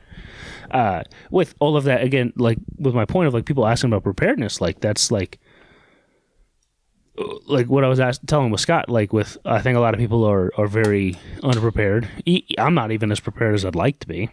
I don't think we ever are. No. Like, it's a never-ending journey of choices. Mm-hmm. Like, this month, I'm trying to concentrate on hygiene products. Mm-hmm. Next month, I need to concentrate on water. The next month, I need to concentrate on food. And... Right, let's say, like, whenever someone listens to this, that, like, tomorrow is the day that some shit goes down. Yep. And again, we were talking about this a little bit earlier, where it was like, what do you do, right? Because if you this is the podcast, or recently you've decided to get prepared, and you're finally deciding, like, I'm going to get my shit together and start prepping for stuff. What do I do? Start today. Yeah, starting today is number one. Yep. And there's 1,000 just a good lesson in life, though. resources. You say you're going to do it tomorrow, just start today for anything. Yeah, correct. But especially, like, with the prepping stuff, right? Like there's 1,000 resources that can give you more or less similar answers of what you should and should not worry about prepping for, right?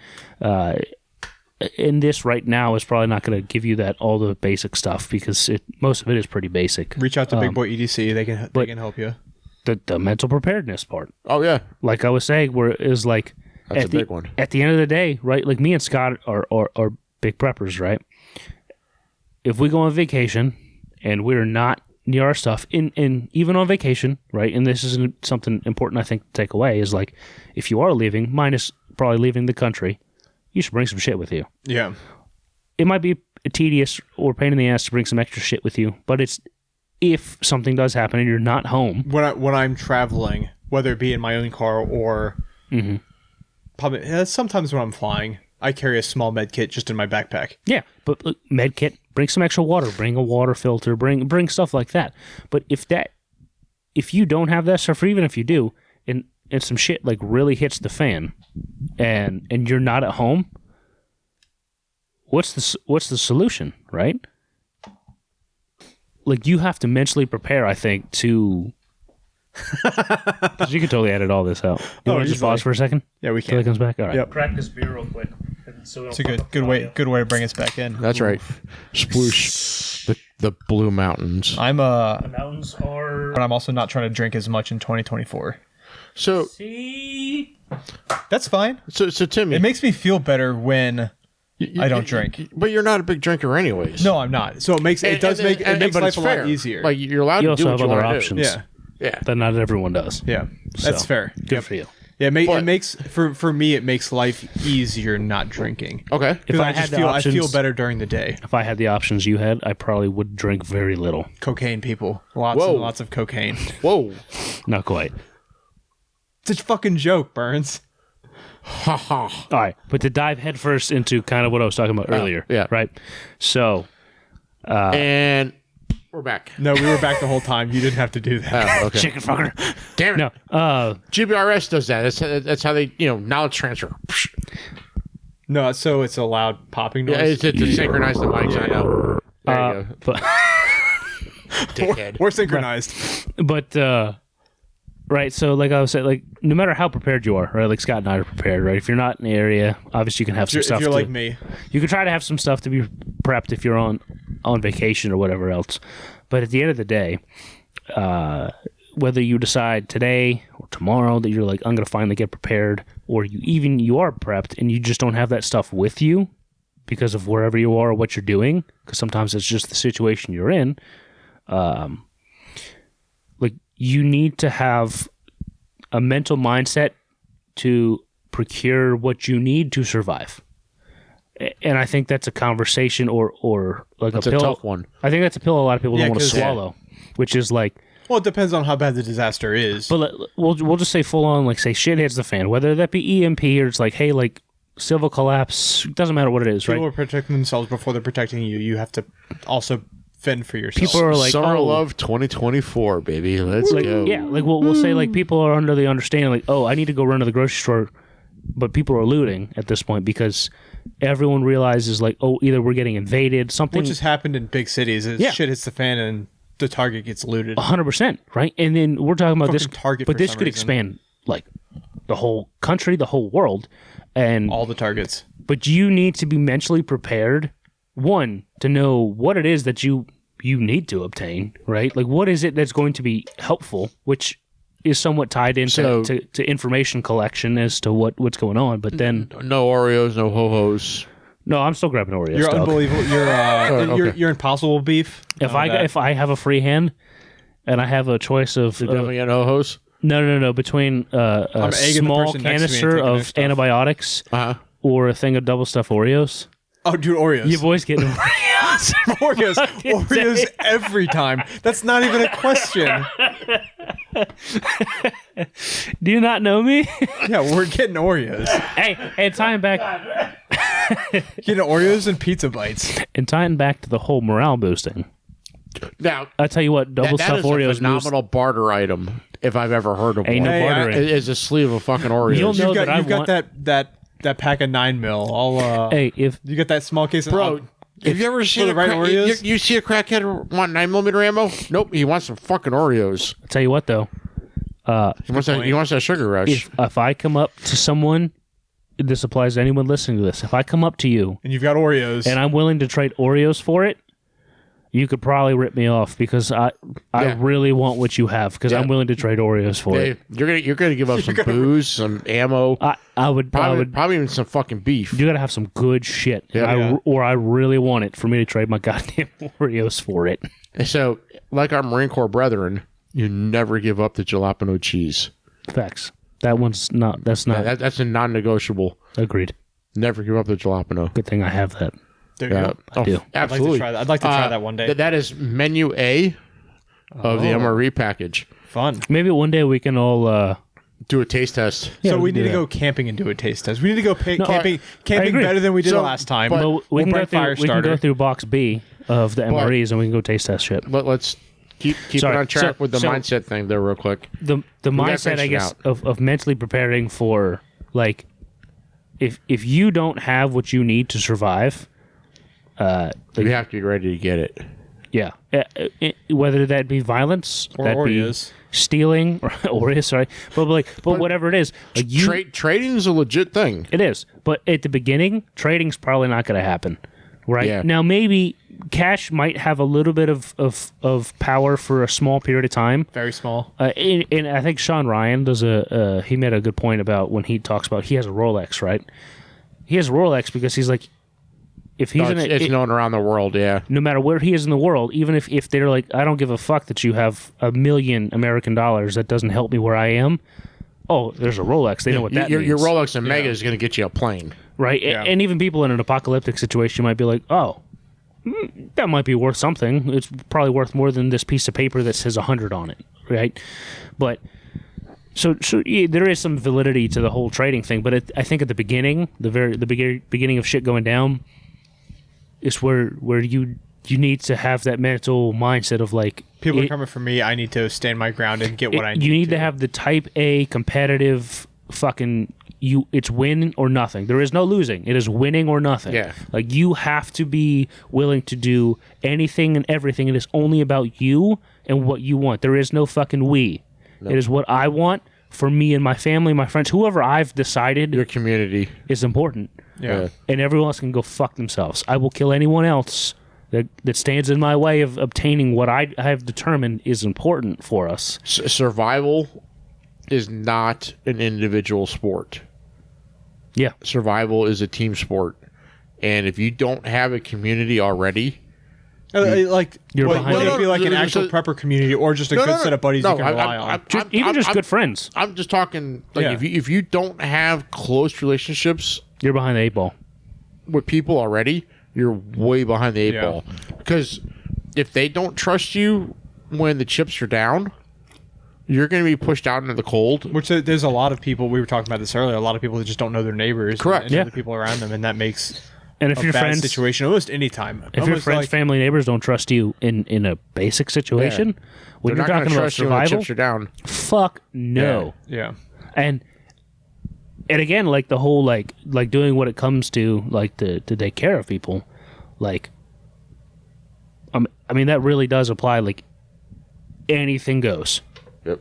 And because anything goes, right, if you're willing to be in that mindset, you have to remember that there's plenty of other people, maybe mentally they weren't prepared, like I'm trying to, like if I go out there, right, like I'm rationally, obviously I don't want to kill people, right, but I'm rationally debating, like I know what I need. I saw you wink.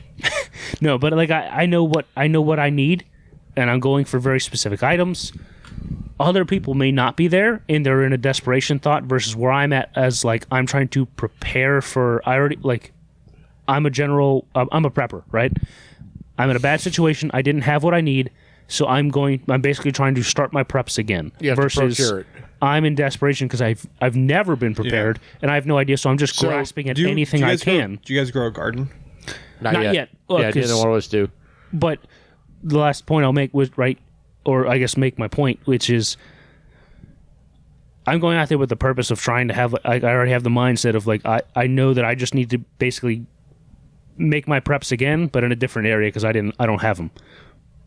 The general person that I'm probably going to run into, they're going out there to grab stuff out of desperation, not out of trying to prepare. And they're going to grab anything and everything they can see in front of them. And me, right? Because they're in the same mindset. Because now, again, they're in a desperation mode where I'm in a preparation mode. They're in uncontrolled desperation. You're still you're still in desperation, but you're in a controlled desperation. I'm in a good mindset of like, I'm just trying to get stuff. So backwards, controlled desperation, but it makes sense. But you're right, because I know I need stuff. I know I have to get this stuff to survive. So I'm very task oriented versus like these people that are like anything and everything. They're grasping at anything. If I hold a box of fucking ho-hos, right? Yep. I'm coming for the ho-hos. Someone might fucking shoot me over that, even though there's a box of fucking Oreos, like or like useful food the whole item. shelf's full of them. Full of or diapers or something. Like they'll shoot me over ho-hos versus like, hey bro, here's useful food right next to me. Why don't you take that? No, you're holding it. They're just the blinders are on, and people will, in desperation, will hurt you over anything. And so you have to be able to defend yourself just as equally as obtain stuff when you don't have it. Like the paper product situation. Yeah, but that's a great example. That is a perfect example. So the Wegmans Corporation did a study after Spicy Flu of what happened in their stores. People literally were buying soda. Yeah, the bad stuff. Well, yeah, they're buying all the comfort items. They didn't buy because they weren't thinking of surviving. They think we're going to be held up in the house for 2 weeks. What do I want? I want some Dr. Peppers. Wave over versus I need to survive. But they didn't buy shelf-stable food, like canned goods. They didn't buy vegetables. You know, they all they bought was trash. Yep. Perishable items. Yeah. All stuff that the delicious items, but not the stuff that you need. Because they're not thinking this might be the end. They're thinking this is just a brief inconvenience. Yeah, they're like, it's 2 days. I want ho-hos and Mountain Dew and And then after day 3, they freak out because they need to go back to the store and nothing's there. So, like we brought up in our first episode, every grocery store in this country has 3 days of food in the store, and then it has to be resupplied by a distribution center. 3 days of normal sales in a store. Sorry, yes. Thanks, Tim. Well, a mix of that and fresh produce, like stuff that's not going to go bad. Correct. Yeah. So just like what the store would sell in 3 days is what they have on the shelves. Yeah, correct. Pretty much. Correct. That's what they have actually physically at the store. Mm-hmm. the distribution center has everything that's non-perishable plus a month or two of normal sales. Yeah, of normal sales. Things that they can't have for that long. Yeah. Some items, you obviously can only get fresh. No grocery store can store. They're not big enough to store that much Yeah. Well, they don't. Like they don't have onions and tomatoes sitting there for months because they'd be bad, right? But like the box stuff, shelf stable, canned goods, shelf stable. Oh yeah. Grains. All of the things that you would think of yourself bringing on like you bring fresh veggies when you're camping for a few days. You bring fresh veggies and fresh meat. But all the stuff that you can't get or you would keep in the vehicle too, stuff that's kind of stable, it's good for a few days, being opened maybe. Yep. Well, and the thing is, right, and as if you're trying to be prepared, and I believe we talked about this in the last episode, right? Like if you're gonna buy stuff and you're like, I'm gonna buy some extra groceries or whatever to be prepared, buy shit that you will eat. Yeah. If you just in general in life, buy shit you're gonna eat. Well, sure. So many times we come home, we're like, it's in the fridge for like 3 days. You're like, fuck, I was gonna eat that, but I wasn't actually interested. That's what happens when you buy shit when you're hungry, right? Yeah. But if you're gonna buy stuff, if you like Prego for pasta sauce, buy Prego. Buy Prego. Don't fucking buy Ragu if you think it tastes like shit. The Ray's stuff is good though. Like just sure, whatever it is. Their point. Like buy Rouse buy from Costco, whatever it is that you buy, whatever it is that you like. Why'd you say that like a cat? Rouse. Isn't it RAO? It's Ray's. RAI. Yeah, it's Ray. I don't buy it, so I don't know. He but said. I thought it was with O. But point being, right? Like so buy shit that you like, and obviously I think we all can feel the pain right now of the buy fucking hot sauce. Yes, buy hot sauce and seasonings. But salt, pepper, Montreal steak seasoning. But right now we're just keeping more hot sauce. I think everyone can agree their fucking grocery bills have probably exponentially increased. FJB. And so right now it's particularly difficult. Let's go, Brandon. To try to go. Yes. Right now it's particularly difficult to probably try to go prep. Right. It's not like how it used to be where you could spend an extra $20 per grocery trip and you have like a fucking week's worth of food. Thanks. I was trying to avoid a sound. All you got to do is, and I'm not saying increase your grocery bill every time you go to the grocery store by like $50. I'm talking about $5 to $10, right? One can of soup at the very least. Just at least it's winter, one so you item. can justify it. But if nothing else, right? Buy a 5-pound bag. That was fucking wrong. A 5-pound hag? A 5-pound bag. Did you mean a bag? It was a bound bag. I'd love to find me a fucking 5-pound hag. No, a 5-pound bag of rice, beans, whatever. Like a 5-pound bag of rice. Absolutely. Is right around the $5-6. I'm sure it depends on where you are in the country. So just stack up your whole pantry full of bags of rice. But buy that But every time you go grocery shopping, right. you spend an extra $5 on your grocery bill, right? And I totally understand people are in some really tight spots, and you need however you can possibly do it. The long life non-perishable stuff you could throw in a bin in the in the attic, but like in the crawl space or under the bed. Maybe the attic's all you got for storage. The attic's real hot sometimes. And today we're not going to get into like the nitty gritty, but just as a vague concept, there's like something you should look into is once you buy that stuff, is you need to look into like best practices for storing. Yep. Yeah. And cycling it. It doesn't last forever. Yeah. Well, not only that, but like, right, like if you've ever heard of weevils and stuff like that, like there's bugs. If you buy a bag of rice, I don't think I've ever heard the word weevil before. But so there's actually a DoD calculation. Yeah. For how many weevils can be in a bag of rice. It's still served. What the fuck is a weevil? It's an insect. It is an insect. Is it like a silverfish? Like if you leave a bag of rice on like how the fuck do you spell weevil? WEAVEL, I believe. V-E-L. But if you leave a bag of rice for like a long time, just like sitting in like in your basement, it looks like a stink bug. Yep, sure. But they grow and they will infect your fucking food. Wild. But so the DoD when you were saying weevil, I thought you meant like a rodent. Weevils wobble, but don't fall down. Yep. But so literally, the DoD has a ratio of how many. Could you imagine the guy being tasked to research this? There is a guy. No, there is a guy. Some dude had to like do research on this. Three. Literally, the The cooks in the military are trained on this. Yeah. They are literally taught, like, they can open a bag of rice, and if they see more than, like, 5, like, out of the top layer, no bueno. they can't serve it. They see one, they can serve it. Yep. And they just keep scooping. Someone had to do the research. Someone's boss is like, "Hey, I need you to study rice and weevils." It does exist. I don't know the numbers, so I don't want to pull it out of my ass. But the numbers are there. Yeah, it's a legit thing. Like, wild. And we're talking about regular everyday rice. Yeah. And I'm not saying you're going to find a full ass bug, right? But you're talking about larva and stuff like that. That if you leave it in your basement for a long time, extra protein. Yeah. That's why you're trying to do the climate controlled areas, like maybe the crawl space or under it's the not bed. just climate controlled, right? But there's solutions, right? Like putting it in a Mylar bag, or at least at the fucking very least, putting it in a 5-gallon bucket, right? So and seal it, and you keep it from other bugs. The bugs that are in there will die, and they won't reproduce because there's nothing to reproduce with. Mice aren't going to get in there, but don't just throw a 10-pound bag or a mulch-sized bag of rice in your basement and think you're going to be a mulch-sized bag. Do they sell bags of absolutely. rice? Go to Wild. the cheapest go to rice you Asian can. markets. Yep. Wild. The cheapest rice you can, because I remember Matt Quist. Best price and best value. Yep.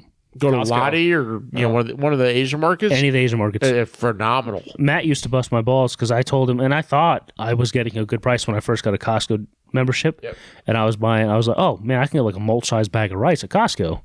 And I was like, it's like $25. He's like, that's such an American measurement. No, $12 hairs. But I was like, that's a good price. He's like, I mean, that's okay. He's like, but you can go to the Asian market and get the same size bag of rice for like $12. How long does it take you to eat through a mulch-sized bag of rice? So me and my wife particularly, we use a lot. Like we eat a lot of like just basic rice, chicken, beans.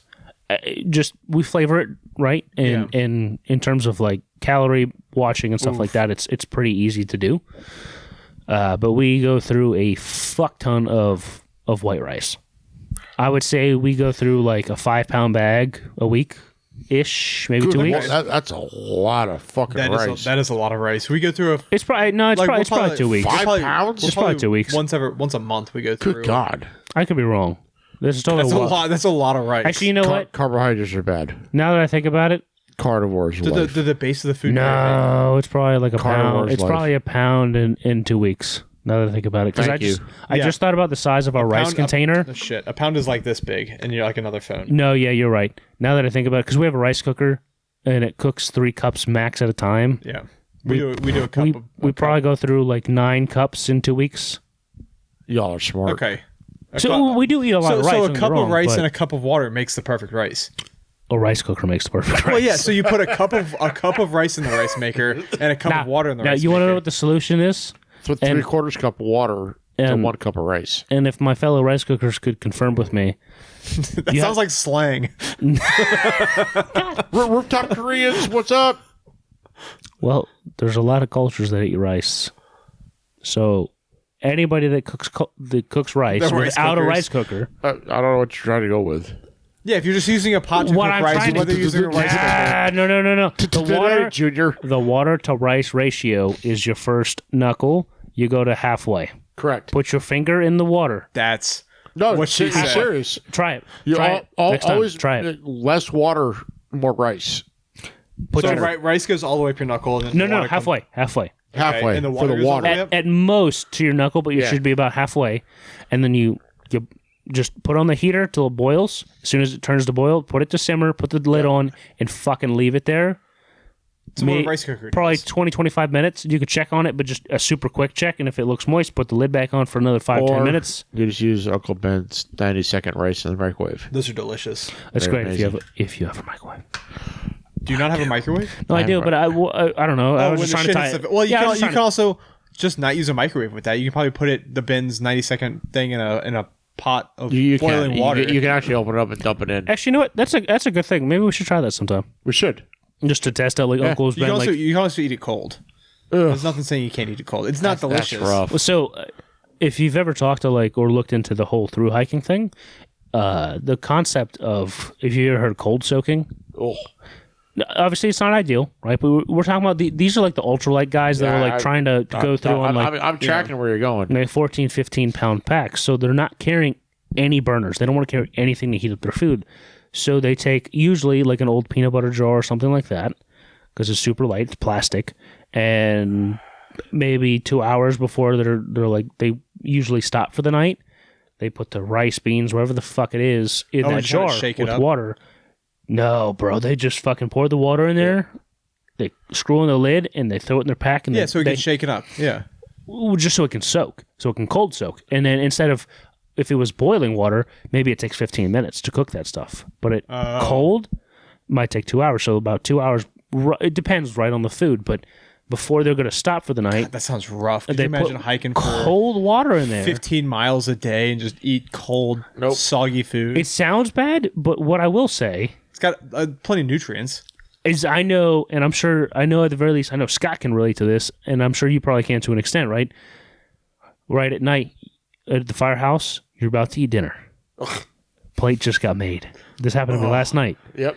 It's going to happen tomorrow night. You sit down... medic response, and then you go out for a fucking run, whether that be a 15-minute or 4 hours before you come home. If your shit ain't wrapped in tinfoil and either on the table or in the fridge, I'm coming back and throwing chairs. No, I agree. Agree. No, sure, the homie should be trying to help you out, but when you get back, right, me personally, especially if it's more than about, I don't know, a 30-minute call that was maybe like a refusal or some shit, when I come back, 9 times out of 10, if we were eating late to begin with, I'm not throwing it in the microwave. I want to fucking eat that shit. Yeah. Or you just raw dogging it straight up. Oh, yeah. Because I'm fucking hungry as shit. I was hungry when I put it on my plate. If we're eating 2 hours, 3 if we're hours eating later. like meatloaf or something, like last night, like we had like it's not beef stroganoff. It was like a Tuscan chicken with pasta thing. That sounds good. Oh, it was fucking delicious. Don't get me wrong, but it was warm. I took one bite of it, and we got the call, and I took the garlic bread with me on the call. I would take the whole plate with me. You take that garlic bread, baby. Yeah, were we riding Boston or were we driving? Nah, I was driving,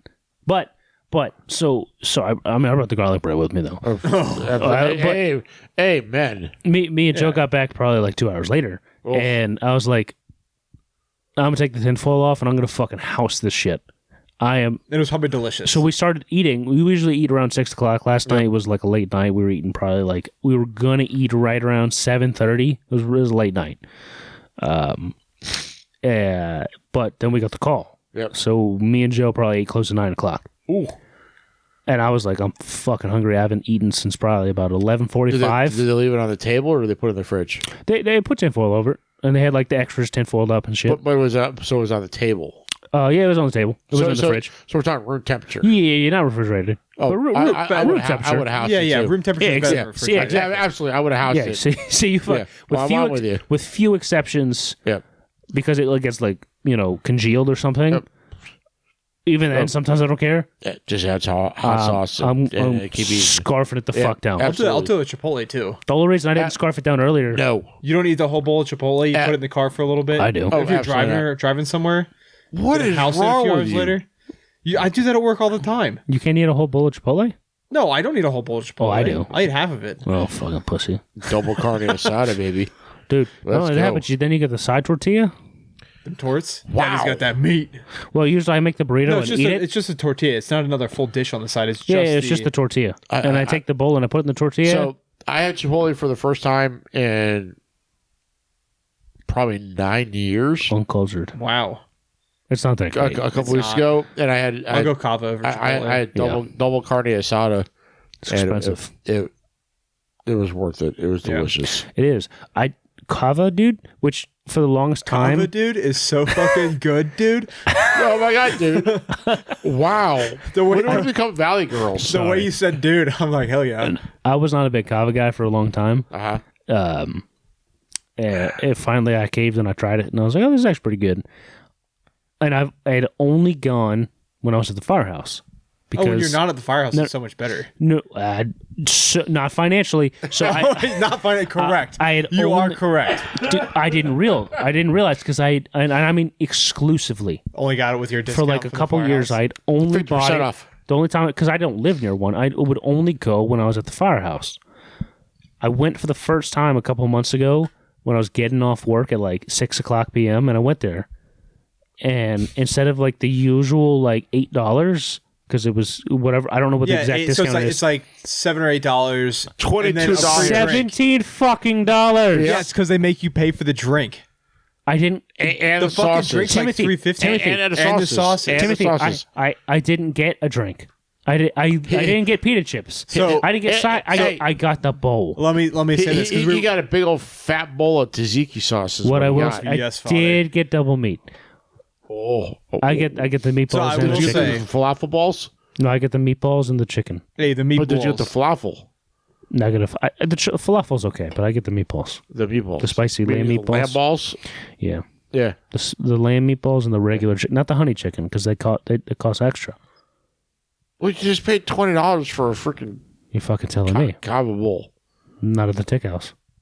Just saying, you did. No, it was like okay. Yeah, it was like $17 with tax. So to be fair, To be fair, we were talking about What does this that have to do earlier. with preparedness, though? We're getting there. I was. Oh Just, no, he was saying complete- his cold soaking and Yeah, how cold are we going to soaking. eat it? As And we're- I didn't see. So as we circle large back, fucking tangent. as we circle back, So with that being said, I also get Jimmy John's. My dad likes Jimmy John's, so I'll go over to his house. It's not bad. Every few weeks for lunch. 2 sandwiches there is fucking $32. Jesus, It's obnoxious. Jersey Mike's is about the same. Which But Good that God. goes back to our conversation from earlier that just grocery prices are going up everywhere, and you know what? try and eat out less and have more food at the home. You want to know the Keep two yourself places ready. that the prices have not gone crazy up? If you want to just get like regular food, Costco $1.50 hot dog.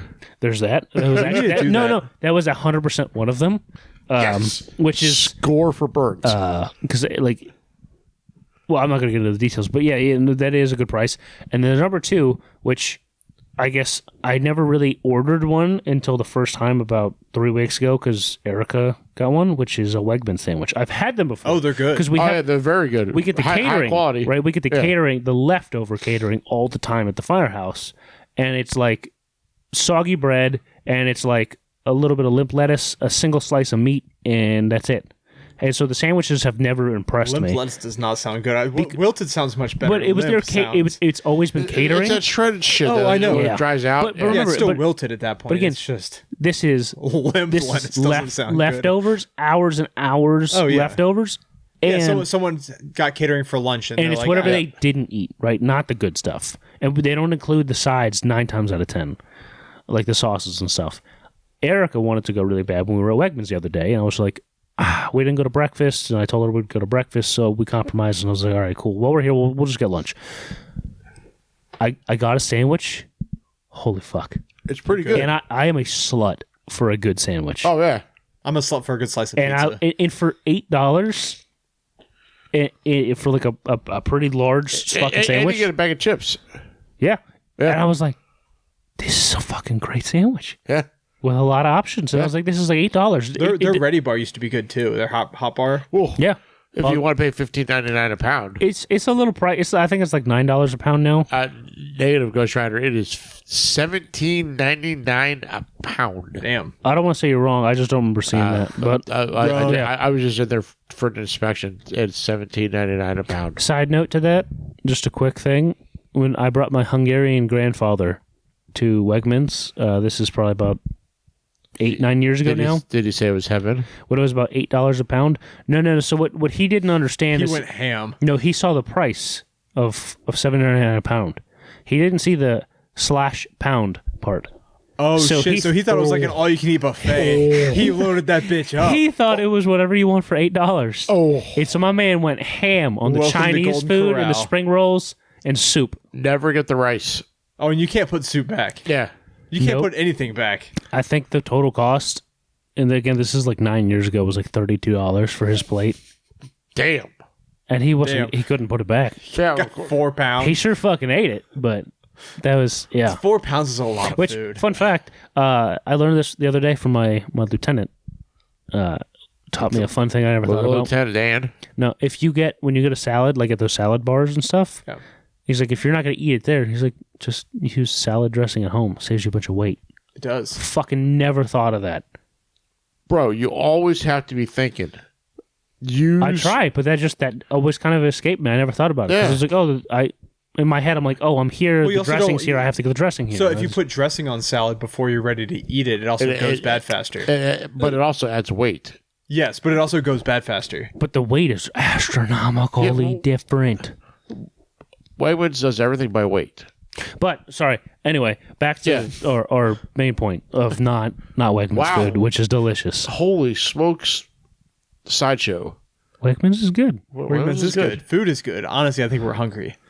My Probably tummy get is there. growling a little bit. Okay. Well, we can wrap it up. Oh, no, So, we can't. from the Big Boy EDC team, Who is the Big Boy EDC team? 'Cause Alex and Scott. Okay, Just us two. that's what I thought. For now. If you have not started a prep yet, Get your shit together. yes, just go do it now. Well, like Any way all- you can start anything. and for any reason, whether it be you think the government's going to fail or all this fucking wild No. UAP shit, Or how about like something's coming around the corner. snowstorm? Yeah, snowstorm, snowstorm's Another probably respiratory illness, whatever the fuck you want. go buy extra food. Go You buy get laid extra off. hygiene products. Like just start.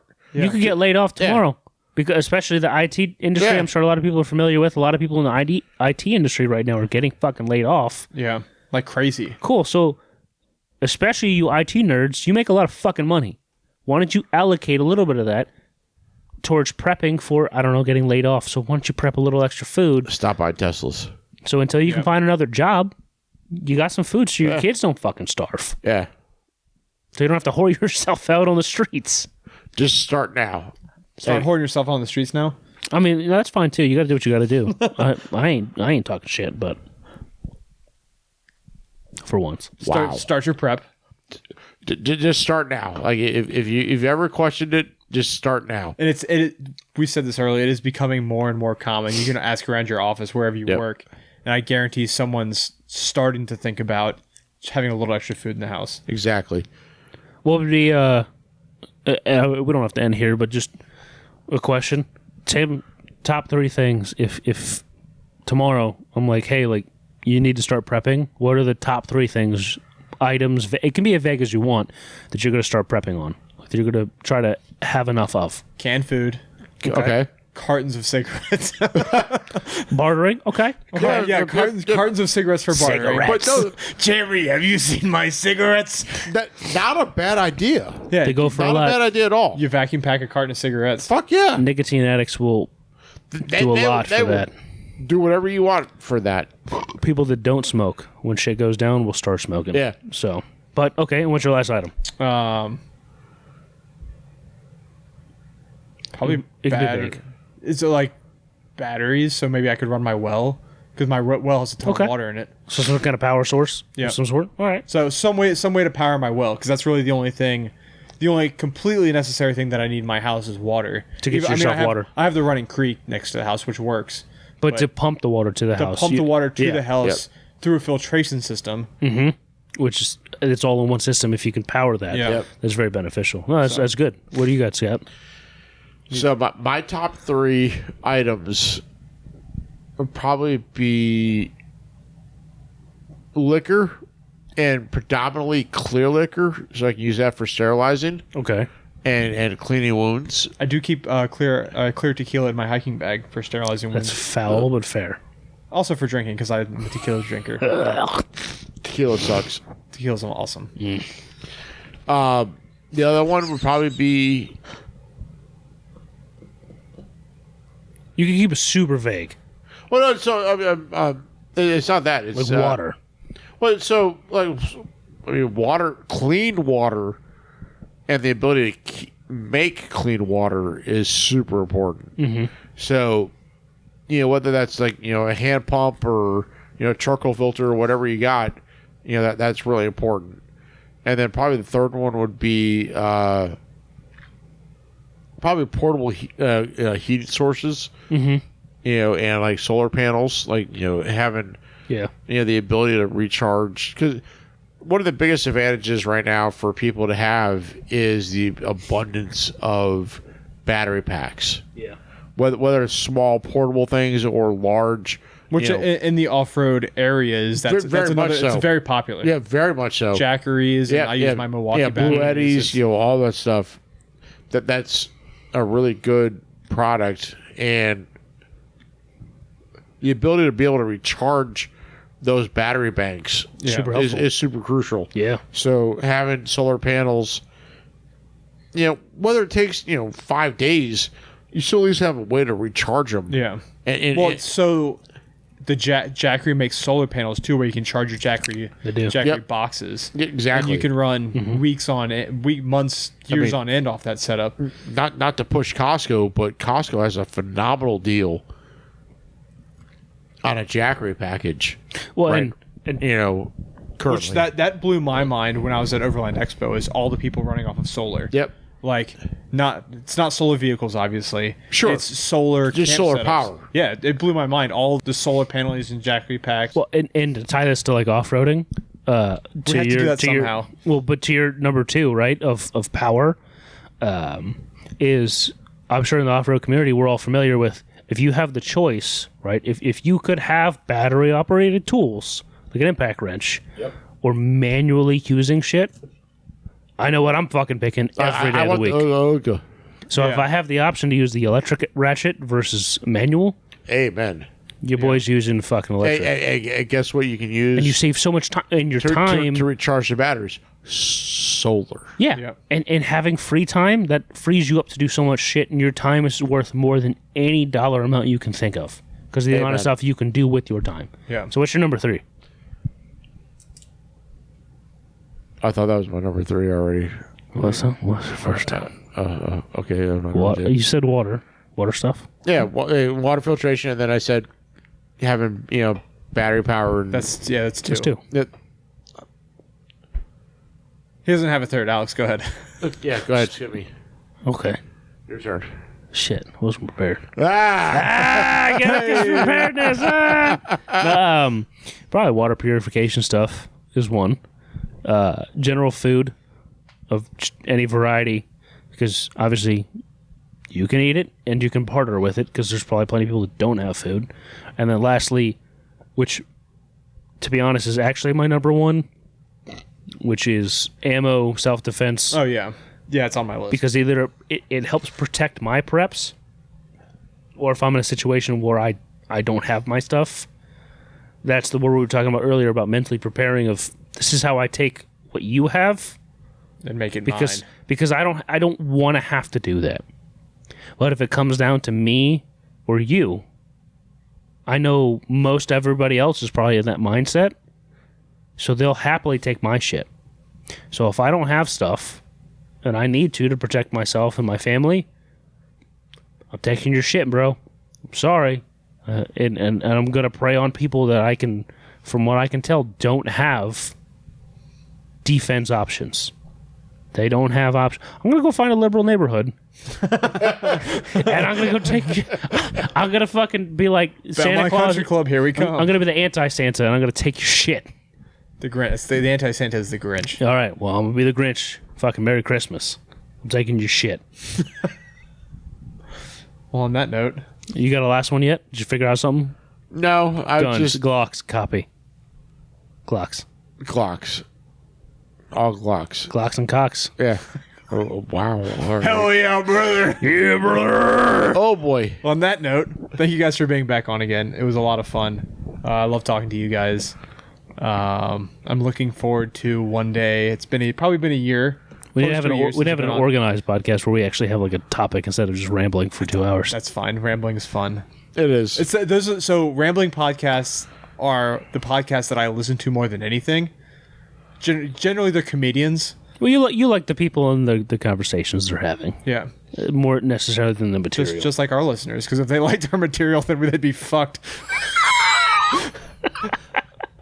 But thank you for listening. Thank you for continuing to listen to our material.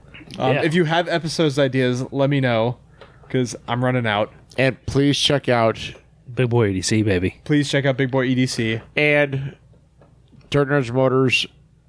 The Dirt Drive Podcast. DirtNerds Off-Road. DirtNerds Off-Road. DirtNerdsOffroad.com. For your t-shirts, your hats. You're better at this than we are. Gearhead Coffee.